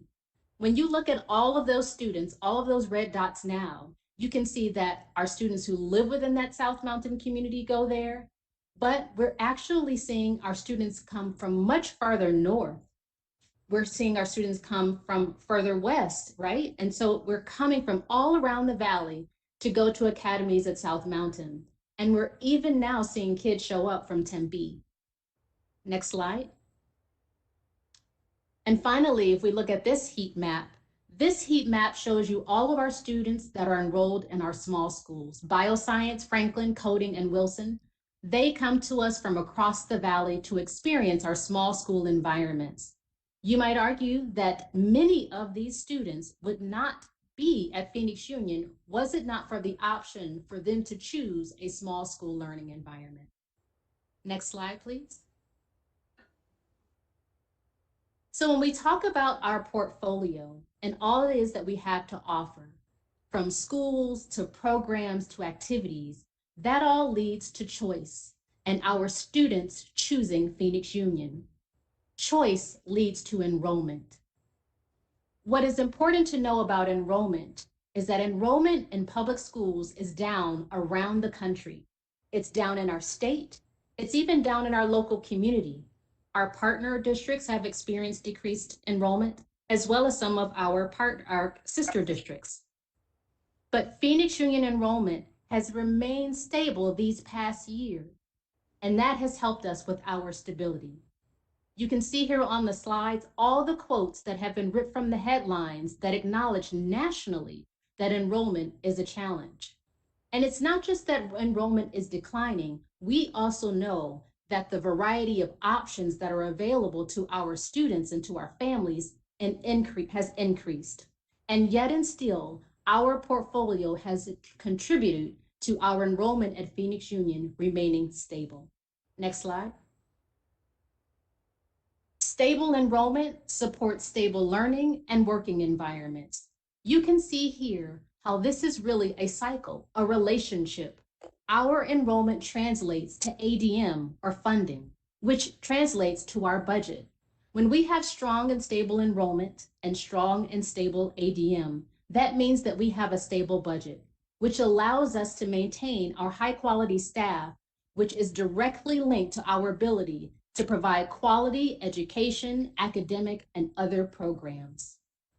But it does more than that. It also provides a strong foundation for challenging times. And we know that right now is challenging. And our past 7 to 10 years of enrollment, of stability, have really allowed us to weather this storm. Next. But it's not just about choice and stability. Next slide. Back one slide, please. Thank you. Portfolio is also about academic achievement and quality seats for all. When we think about our strategic plan, I told you we would focus in on commitment 10, which is progressive portfolio. But the truth is, the work of redesigning and rethinking schools is all about making sure that every student achieves academic success and has a quality experience no matter what seat they sit in, whether that's Algebra 1-2 at Alhambra or a chemistry class at Bioscience High School. Commitments 1, 2, 3, and 10 go hand in hand to make sure that we have quality seats for all. That curriculum and instruction has rigorous coursework, including culturally relevant pedagogy and instruction, that our new teaching and learning framework is launched this year. And we have to make sure that our freshmen that come to us have a strong transition from middle school to high school and finish their freshman year strong. That, coupled with redesigning and rethinking our school models, is what leads to quality seats for every student that we serve. Next slide. So I just talked a little bit about the equity of quality at the seat level, wherever a student is showing up in whatever class. But it's also important for us to think about equity of access to different types of learning environments. And in order to do that, we first have to say, what type of learning environments are we talking about, and how do we define equity? In front of you, you see a map. And we know that the district covers 220 square miles of real estate where our students and families and staff come from, and beyond that.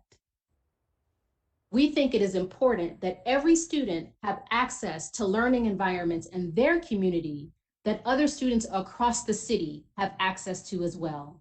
So a student that lives in West Phoenix has the same type of opportunities as a student that lives in Central Phoenix. You can see here our existing portfolio of schools aligned to all of our regions. Next slide. So when we talk about learning environments and the types of learning environments we want to make sure that our students have access to in their own community, we're talking about comprehensive campuses, support schools, micro schools, small schools, and yes, online schools. So we have comprehensive campuses in every one of our regions, but we only have an academies model in one. We will be seeking to expand that. And we know that we have to vision with each of our campuses to work on that quality seat.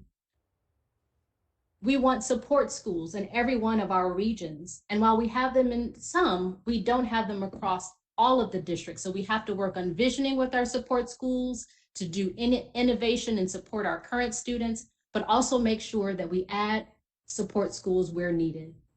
And finally, yes, when we think about micro schools and small schools, when we look at where our schools are placed, we recognize that we have more of those opportunities in our Central Phoenix area than we do in our South and West Phoenix areas. And that is a commitment that we as a district are ready to make.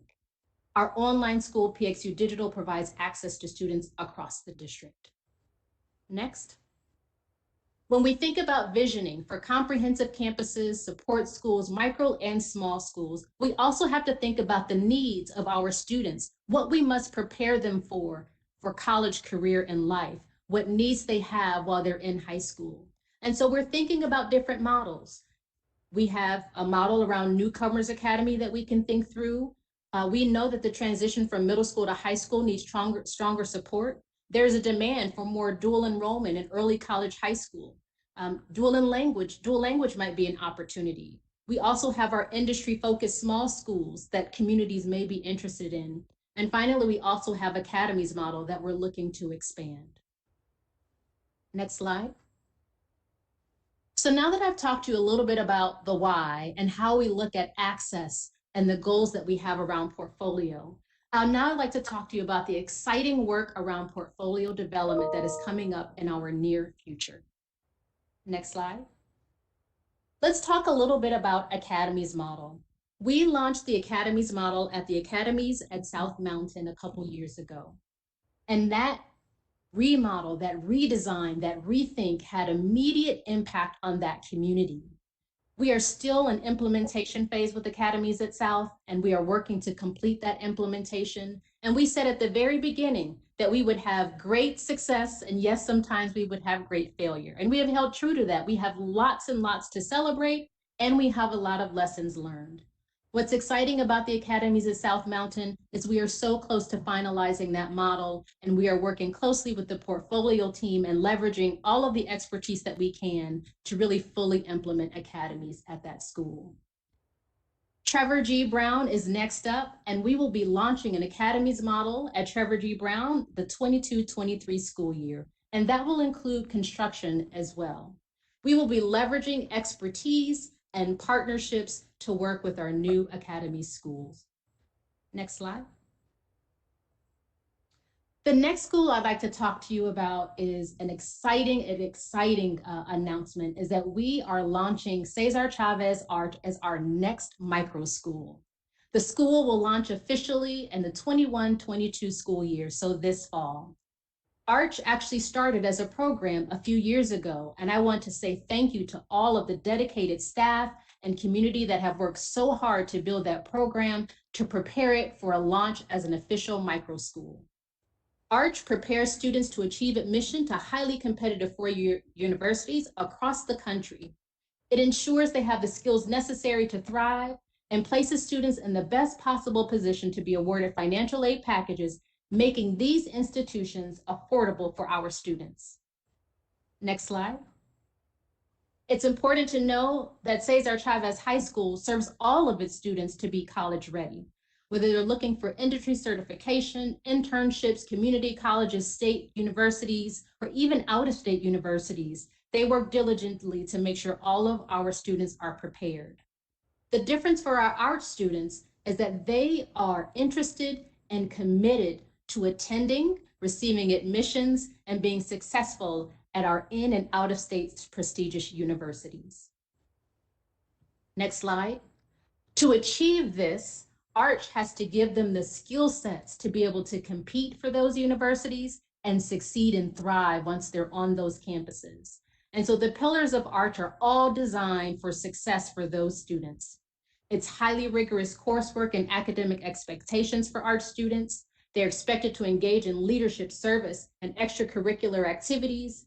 They have to prepare for engagement in highly competitive application and admission processes. And one benefit that there is for Arch being on a large comprehensive campuses is that Arch students also engage with the broader Cesar Chavez student body.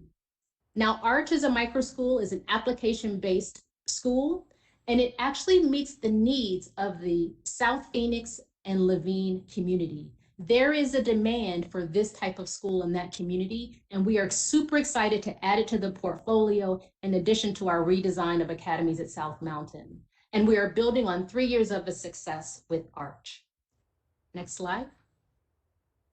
By adding Cesar Chavez Arch as our third micro school, we are now having equitable access in each of our regions. We have Camelback Montessori in the central region. We have Maryville Gifted and Talented Academy in West Phoenix. And now we have Cesar Chavez Arch opening up this fall as an official micro school in South Phoenix.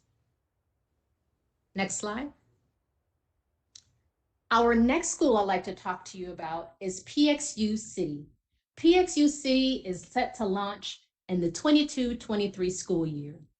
This school was announced last spring, along with a wonderful grant of $600,000 for our planning and launch period of time. Now, PXU City is where the city is your classroom. It is super innovative and exciting, and our students are going to love it. They will get to design their own experience. They'll be able to navigate the flexibility of PXU City to manage responsibilities, whether it's working or doing an internship or all of their classes. They get to experience classroom beyond walls, and they get to align this type of experience to their particular learning style. Next. When we talk to our students about the possibility of PXU City and what would interest them, they described it as a safe, flexible school schedule that's similar to college life. They thought that students who know their path or who would self-explore would really be interested in this school. And even students who have large responsibilities at home with siblings or are required to work, as well as those who would be excited about the opportunity for learning throughout the school day. The best way to describe PXU City is take you through a day in the life of one of its students. Next slide, please. So let's take a look at PXU student A. Now, PXU student A is interested in exploring the possibility of a career as a firefighter. And so they're going to begin their day at a class at Franklin, their first period. After class, they know they have to head to an internship in the afternoon, but they need help on a project, so they're going to stop by the Franklin Library for some help. Because Metro Tech is close to where their internship is, they leave Franklin and stop by Metro Tech to pick up lunch. Now, they're actually not an enrolled student at Metro Tech. However, their student ID will grant them access to campus, as well as to picking up a lunch and eating in the cafeteria. They then go that afternoon to work a volunteer internship that they do for credit. Not yet having a full schedule, they need to complete one more class. They're going to take one final online class that afternoon, and they're going to meet up with a classmate at a dedicated touchdown spot of a coffee shop in downtown Phoenix. They do have a strong interest in robotics, and so on the way home, they're going to stop at their home school and participate in their robotics club. That's student A. But there's another type of student that will benefit from PXU City as well, and that's student B. Student B needs to work an early morning shift to support their family. And after they shift, they head right over to class, right over to campus to take 2 classes in the afternoon. And to finish out their full-time schedule, they're going to stop by College Depot for an after-school workshop on college going and complete their online work for PXU Digital. Next slide. PXU City is our most innovative model to date. It will force us to disrupt systems, support full flexibility for our students, and truly capitalize on all the city has to offer. And we know that targeted towards our students, they are going to love it. On the heels of that innovation, we are also thrilled to speak to you about another new small school. Board, while you are aware of this exciting portfolio development, this may actually be the first time that many in our community are hearing about it. As you have seen so far in our presentation, we design, rethink, build, and innovate new schools, programs, academies, and other offerings to serve our students and their needs. And this new school that I'm going to talk to you about, we actually have an opportunity to not just serve the needs of our students, but we also have an opportunity to meet the needs of our community. Next slide. Our state, our country, our community has been facing a teacher shortage for years. It's so significant that it makes headlines on a regular basis. This shortage has only increased as a result of COVID-19. A recent report from ASPA referred to over 300 additional teachers retiring first quarter of this year due to COVID. And it's not just teachers. We know that it's other key leaders within our schools as well. We also know that as we look at the diversity of our community and the students that we serve, that there is a need to build and recruit diverse teachers and staff to join our already dedicated and talented team who serve our students every day. Next slide. This new school is the Educators Academy, set to launch in the 23-24 school year, all designed to build the next generation of the best educators we can possibly have. The Educators Academy has a multiple purpose. First is to develop and hire the greatest future educators that represent our community. It will operate as a demonstration site. In order for us to teach the future teachers what great education looks like, that means that the teachers that are teaching in the school must be our best teachers and demonstrating innovation and sound teaching practices. With this being the case, it will be super important for us to be able to open our doors and have others come witness, ask questions, shadow, and see demonstration of the best teaching in action. Additionally, this Educators Academy will serve as a professional development center and collaboration center for our existing staff and others outside of our district. We want to make sure that not only are we growing the new generation of teachers, we also want to make sure we're growing our current staff. Finally, this school will remove financial barriers. We want to make sure that we have the ability for our community members to attend this school, go to college, and come back without financial barriers to teaching in our community. As I stated before, Educators Academy is not just teachers, it's also about other key staff in our community where we have a demand, from counselors to psychologists, even to education support professionals that are seeking certification. Next slide. These two schools will require significant planning and launch. They will be working on systems creation and innovation and even disruption at the state and the Phoenix Union level. Partnership development will be key from the local, national, state level, educators, colleges, nonprofits. We will have to develop strong partnerships for both schools in order to prepare for our first cohort of students, where we will both attract new students and also pique the interest of our current students who align to the purpose of these schools. Next slide. Our next steps in portfolio based on all that you've heard tonight is we will be launching Arch fall of 2021, continuing to work on our academies at South Mountain and beginning the planning process for Trevor Brown Academies. We will be submitting grant proposals for our Educators Academy and bring those for approval back to the board. And hiring planning principals, we talked about that planning, that heavy lift of planning and launch that has to go into place for both Educators Academy and PXU City, and those positions will be grant funded. And finally, I really want to make sure that we understand that portfolio is not just about the small and specialty school. It is not just about the micro school. It is about every school, our support schools, our comprehensive campuses. We must redesign and rethink education for the future and build upon the great success that we're already achieving. Next slide. Now, some may be asking at this point, why? Why are we investing in expanding or developing our portfolio when all these things are happening in our community?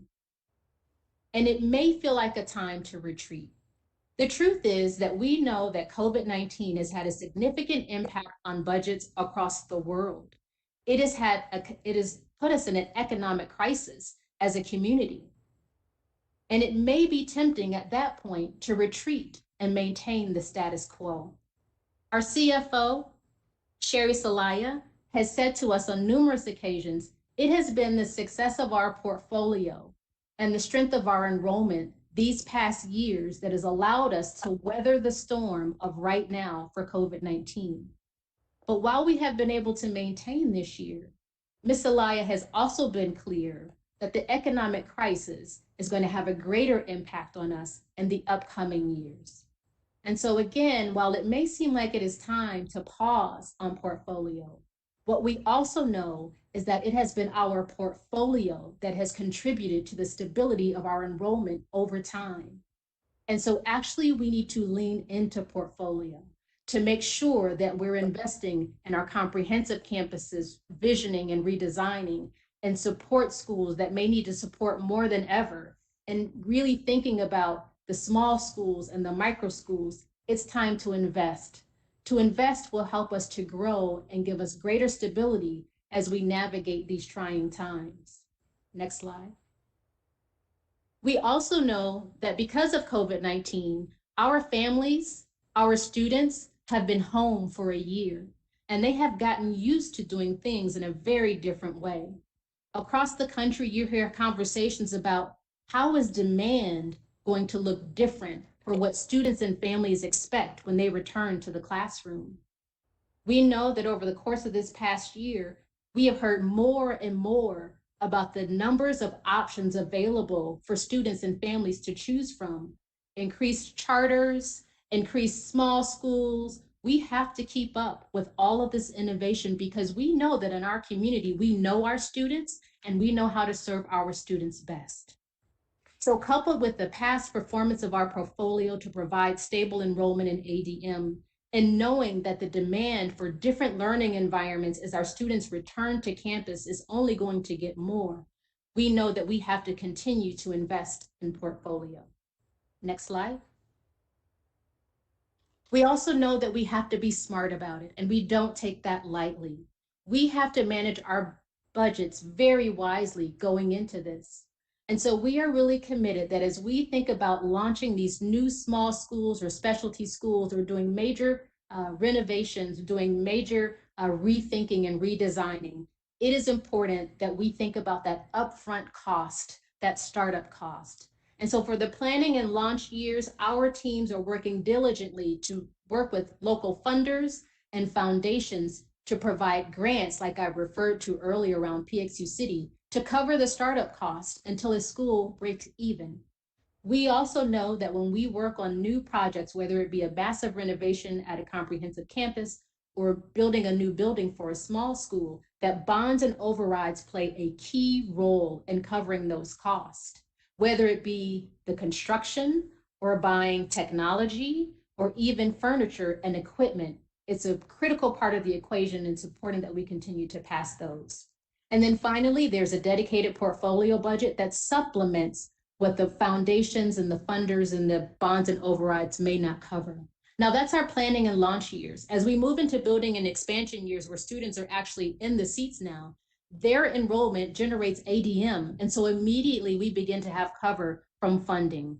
And we supplement those building and expansion years with foundations, bonds and overrides, and portfolio until we go into our sustaining years where the enrollment alone covers our M&O and the bond and override covers our capital costs. Next slide. So in conclusion, when we think about the work of portfolio, it is all about a commitment to the education of our students, making sure that as our community said loud and clear as part of our branding process, that we have to continue to provide schools of opportunity and invest in those going into the future. Ultimately, we are seekers, dreamers, doers, collaborators, innovators, trailblazers, educators, and leaders. We won't stop serving. We won't stop pushing boundaries. We won't stop innovating because this is who we are. Thank you. Thank you, Governing Board. I'm happy to take any questions or discussion at this time. Thank you, Ms. Gales. That is a fascinating presentation, and we really appreciate it.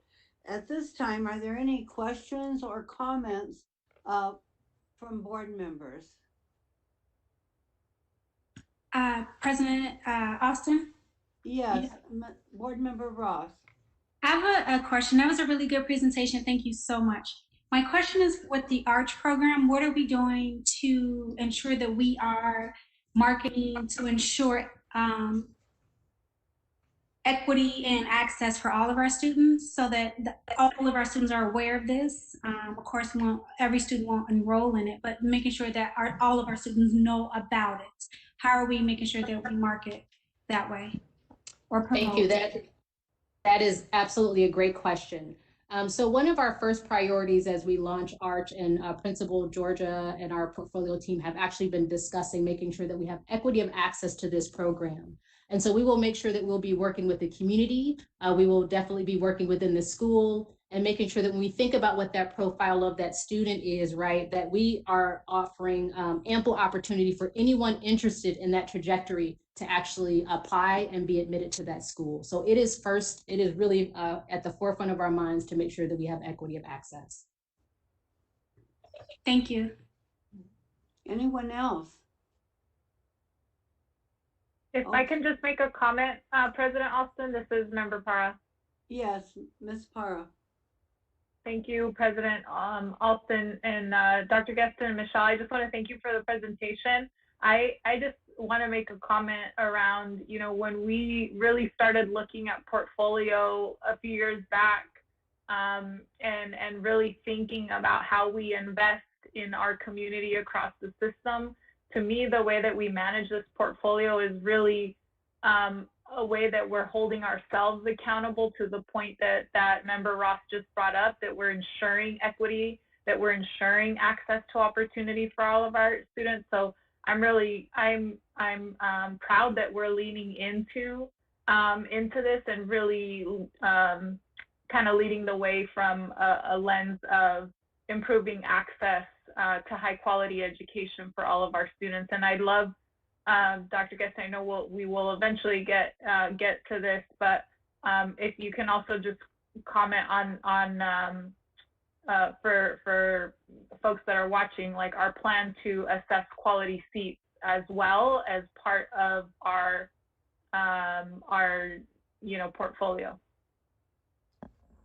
Absolutely. President Alston and Board Member Barra, when we discuss commitment 2 in the coming months, we'll definitely double down on the discussion about quality seats. But we are very committed to ensuring, we're not there right now, which is why we're focused on portfolio, ensuring that every single seat across our system at every school in every region is a high quality seat that truly prepares students for college and career and life after. And that's why we've built a commitment around that, commitment 2, and that's why we think portfolio, to your point, helps us get there faster.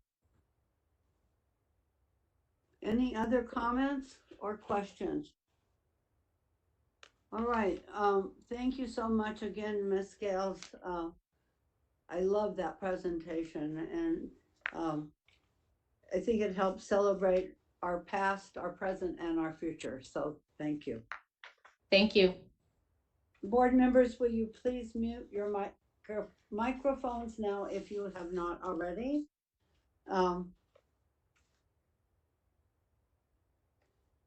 Ms. President Paula, Alston, I believe you President, have. Yes, President Alston, I'd like to make a motion to combine and adopt items 8J, 8K, and 811. These are all the packages for our different employee groups. So if we can adopt them in one combined motion, I'd like to make that motion. Okay.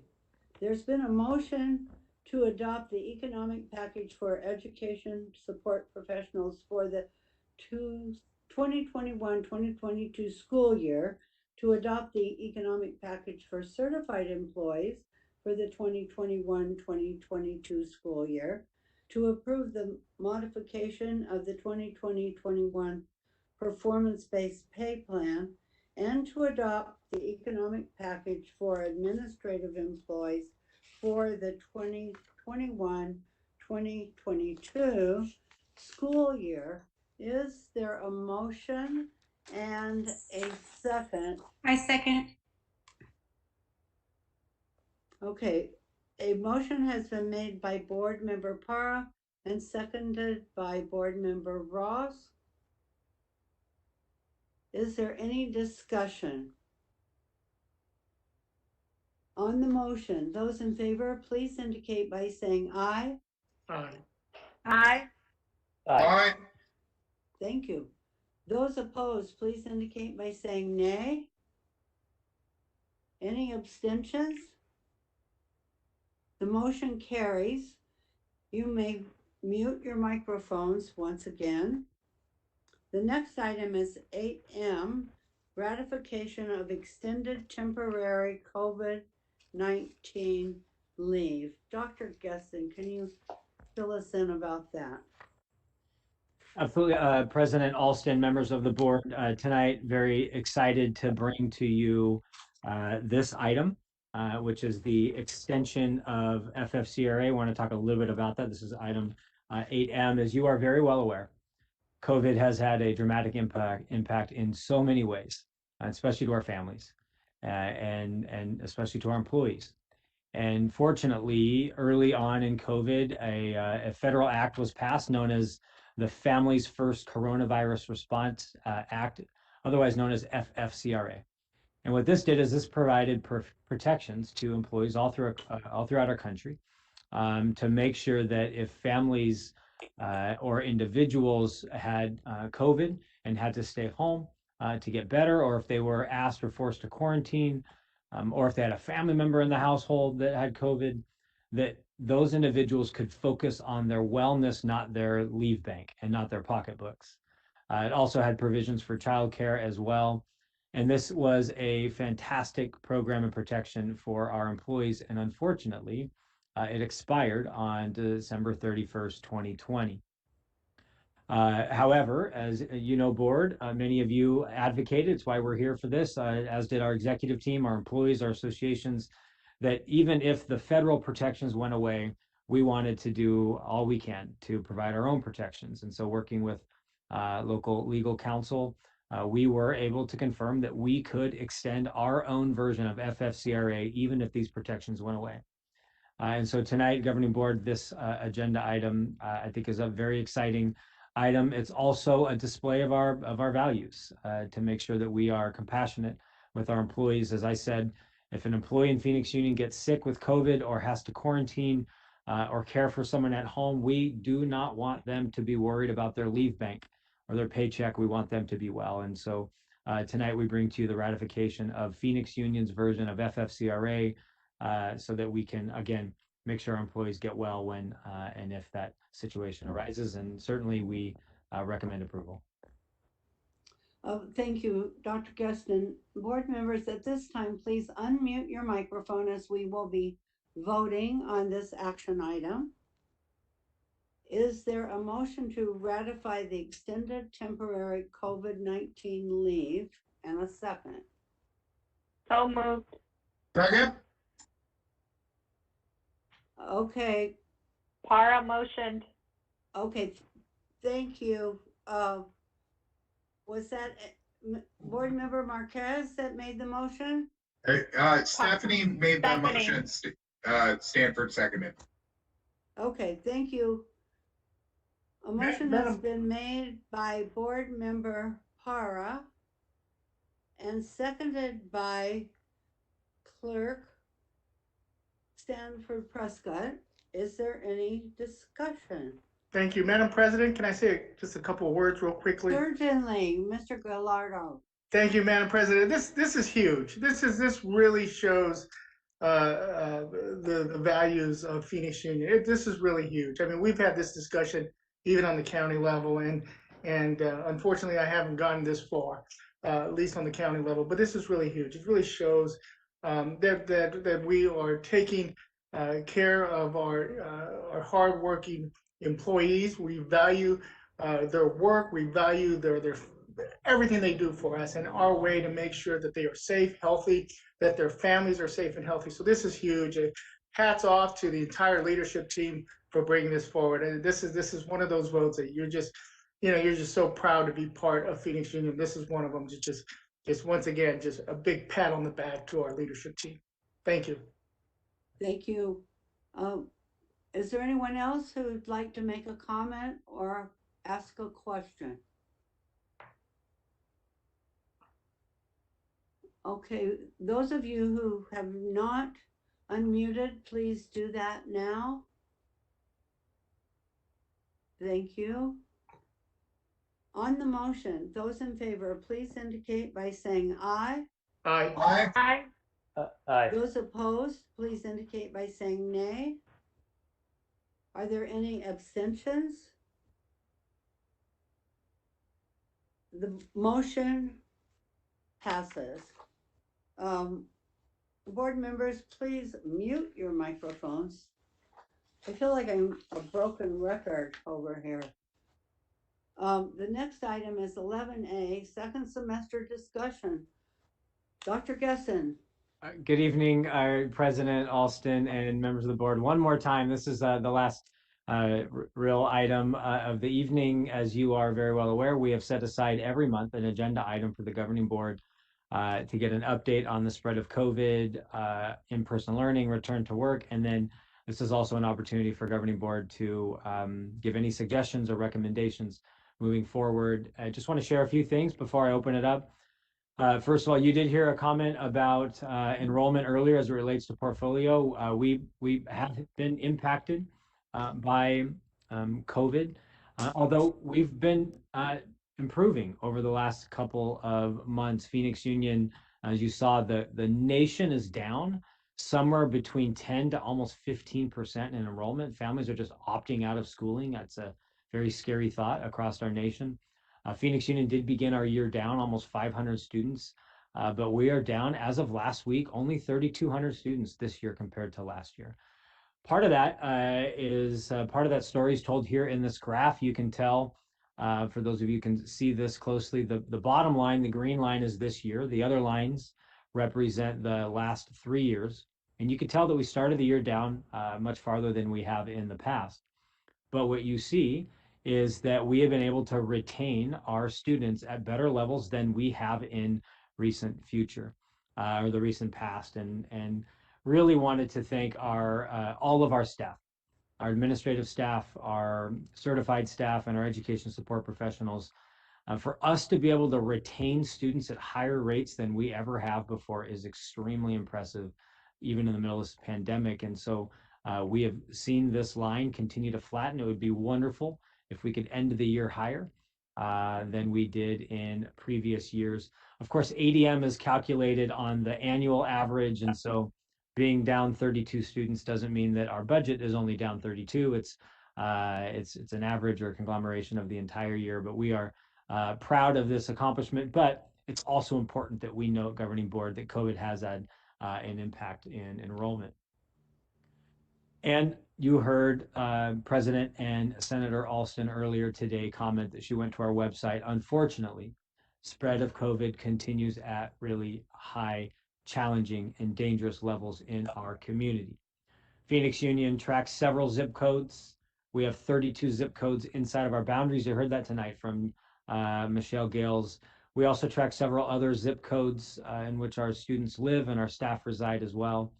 And what you see, these are the 37 zip codes where our students most frequently reside. And unfortunately, every single one of those zip codes is still in the red and substantially in the red. Cases per 100,000 are now at 600. Percent positivity is still over 21.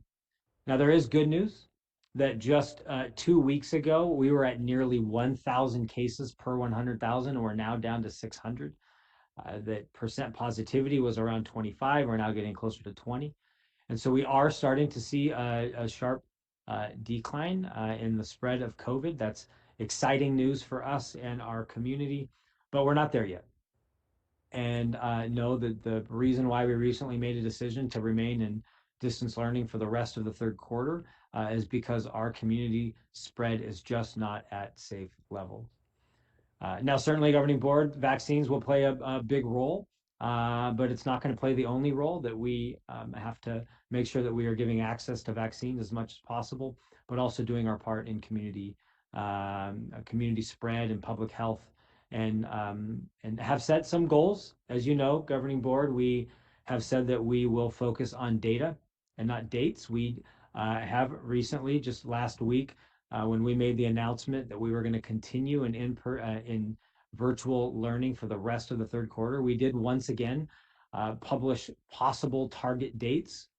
Right now, our hope is to bring back all staff on March 15th. That's the first day of third quarter. It's a month and a half from now. We're hopeful that will be possible, and that we would then bring students back, offer an in-person learning option. We know not many or all families will choose, but that we would offer an in-person or hybrid option within 1 to 2 weeks after that, so late March, early April. And so we have set some target dates. Once again, we will continue to track spread of COVID and make an announcement certainly later this month to give families and staff plenty of notice. But again, just not safe to come back now. Won't be safe to bring back tens of thousands of students right away in March, but we are hopeful to be able to bring back staff, get them settled, relearn, and learn for the first time in some cases safety procedures, and are hoping to bring students back in a hybrid model for those families that choose for the last month and a half of school, just to try to give our families and students a chance to re-engage before the end of the school year. But again, as I said, data will drive that, not dates. We also, governing board, in fact, you heard tonight in call to the public, Phoenix Union is committed to, when it's safe, bringing back not just athletics, which is what this picture shows, but also arts, CTE labs, science labs. You are hopefully reminded that in October and November, we did open up our campuses on Tuesdays. We did also open up our campuses Monday through Friday after school. We did safely bring back arts, athletics, tutoring labs, as well as CTE and science labs for staff and students who chose to do so. We're hopeful that we will get to replicate that same opportunity soon when we, again, based on the metrics and the benchmarks that we set, when we can. Phoenix Union fully intends to offer a winter sports season. It will very likely be short and shortened like it was in the fall. Again, you heard from Call to the Public tonight how grateful families were just to have a month of sports for fall. In fact, you saw even in the student reports that even just 3 to 4 weeks of football resulted in 5 students at Trevor Brown getting football scholarships. We know how important athletics and arts can be to college access. And so our team is fully prepared to launch winter sports when it's safe. I put on the screen even an example. We have all the schedules built to bring back boys basketball, girls basketball, boys soccer, girls soccer.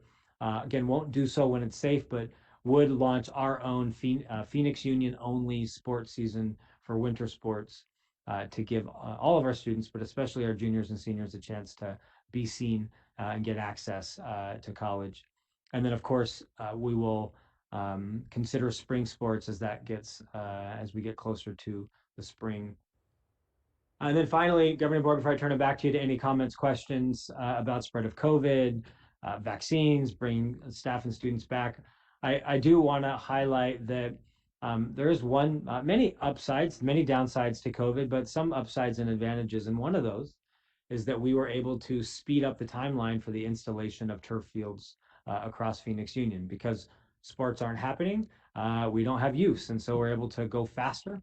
And at this point in time, we had originally only planned to have 3 fields done, and we're about to finish our 6th field already in Phoenix Union, and we'll continue to speed up that timeline to replace fields. This is extremely exciting. I've had a chance to walk on a couple of the fields recently, and our team did a great job in procuring and purchasing the right turf, a very good, high quality concussion pad underneath. It will actually turn out to be much safer than a regular natural turf field. And last thing that I'll say, Board, related to this is that this is only possible through bonds. And next month, we will be bringing to the board our final approval to sell our bonds. In 2017, our taxpayers approved a $269 million bond package. We have a little bit over 45 million left in bonds to sell. And next month, we'll ask the board to approve the final sale of the 2017 bond so we can continue with our projects. With that, Senator and President Alston, I turn it back to you. Governing Board, I'm happy to answer any question about COVID vaccines, return to work, and return to in-person learning. Board members, are there any questions or comments? President Alston? Yes, sir. Thank you. Dr. Gaston, thank you for the presentation. First things first, on the turf fields, they look great. I did my vaccine over at Cesar Chavez High School and passed by the football field there, and it looked awesome. Second, on to COVID, the main topic. I am hopeful that we'll be able to come back before the end of the school year. As I've said before, when we've had this discussion, at least speaking for myself, I am not in support of coming back before the data says so. And so if we are still at substantial COVID spread where the CDC recommends closing, then I would prefer to remain closed in recognition of both county guidance as well as CDC guidance. I know that a lot of other schools have just opened early for political reasons. And I know our district has remained committed to staying true to the scientific data. For me, at least, that is where I want to remain, regardless of how long it takes. Thank you, Board Member Prescott. Thank you. President Alston, I just have a really quick comment to make. Dr. Gesson, kind of to that note with what Member Prescott just said, I think it's going to be imperative that if we are asking our employees to come back in person, that in March, that our board also meet in person to make these decisions. So if the board is not willing to be in person, then we have to be considered that way as well. Just my 2 cents. Thank you. Interesting point, Ms. Para, and well taken. Thank you. Dr. Geston, or President, Ross, did you have something? No, I was going to say President Alston and Board Member Barra, we actually have had that conversation, and in fact, here I sit in the superintendent's conference room with our tech team, and even told them today we need to prepare to have an in-person governing board option in 4 weeks from now. And I said that exact same thing. There is no way that the governing board and the executive team of Phoenix Union can ask our people to come back if we're not willing to come back. So we share that sentiment wholeheartedly. I agree. Any other board members' comments? I do have one, and that is in regard to our populations that are multi-generational, and is just throwing out an idea. Is there any way that we can extend our dos, uno, dos, to our individuals who are allowed to get them that are in the 65 and over category for families who live in the Phoenix Union High School District or who have students in the Phoenix Union High School District? I think it's really, really important because this is an issue that not all districts have to think about. And we certainly do not want to endanger our elders, and we want to keep our families safe as we go forward. Having sick parents and sick grandparents adds additional stress and responsibility to our students, and that's just one factor of why I think it would be nice if we could manage to do that. Dr. Gesson? For sure, President Alston and members of the board. I do know that tomorrow morning, our Chief of Staff, Isela Rivas, has a meeting with the county and the pharmacies to talk very specifically about dose, our second dose. And she'll continue to advocate for more access. We tried to get more access the first round. We wanted to see if spouses, family members could get access.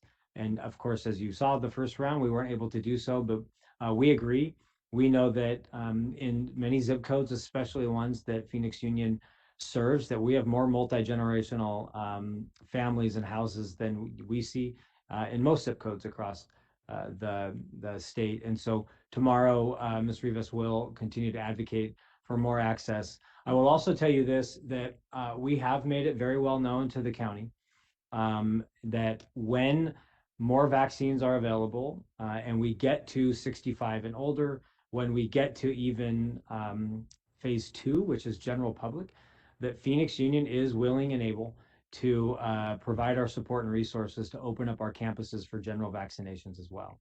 And so we believe that, as you saw the quote from Dr. Sonnenschein, that we should play a role not just in public education, but in public health. So when we get access, whether that's for dose or thereafter, Phoenix Union will take part in vaccinating general public, including those 65 and older. Thank you. And I think 75 and over are already approved now in the 1B group. Yes, So, they are. They are for sure. thank you so very much. Anyone else? Okay. I can't believe it. We're at item 12A, the next meeting.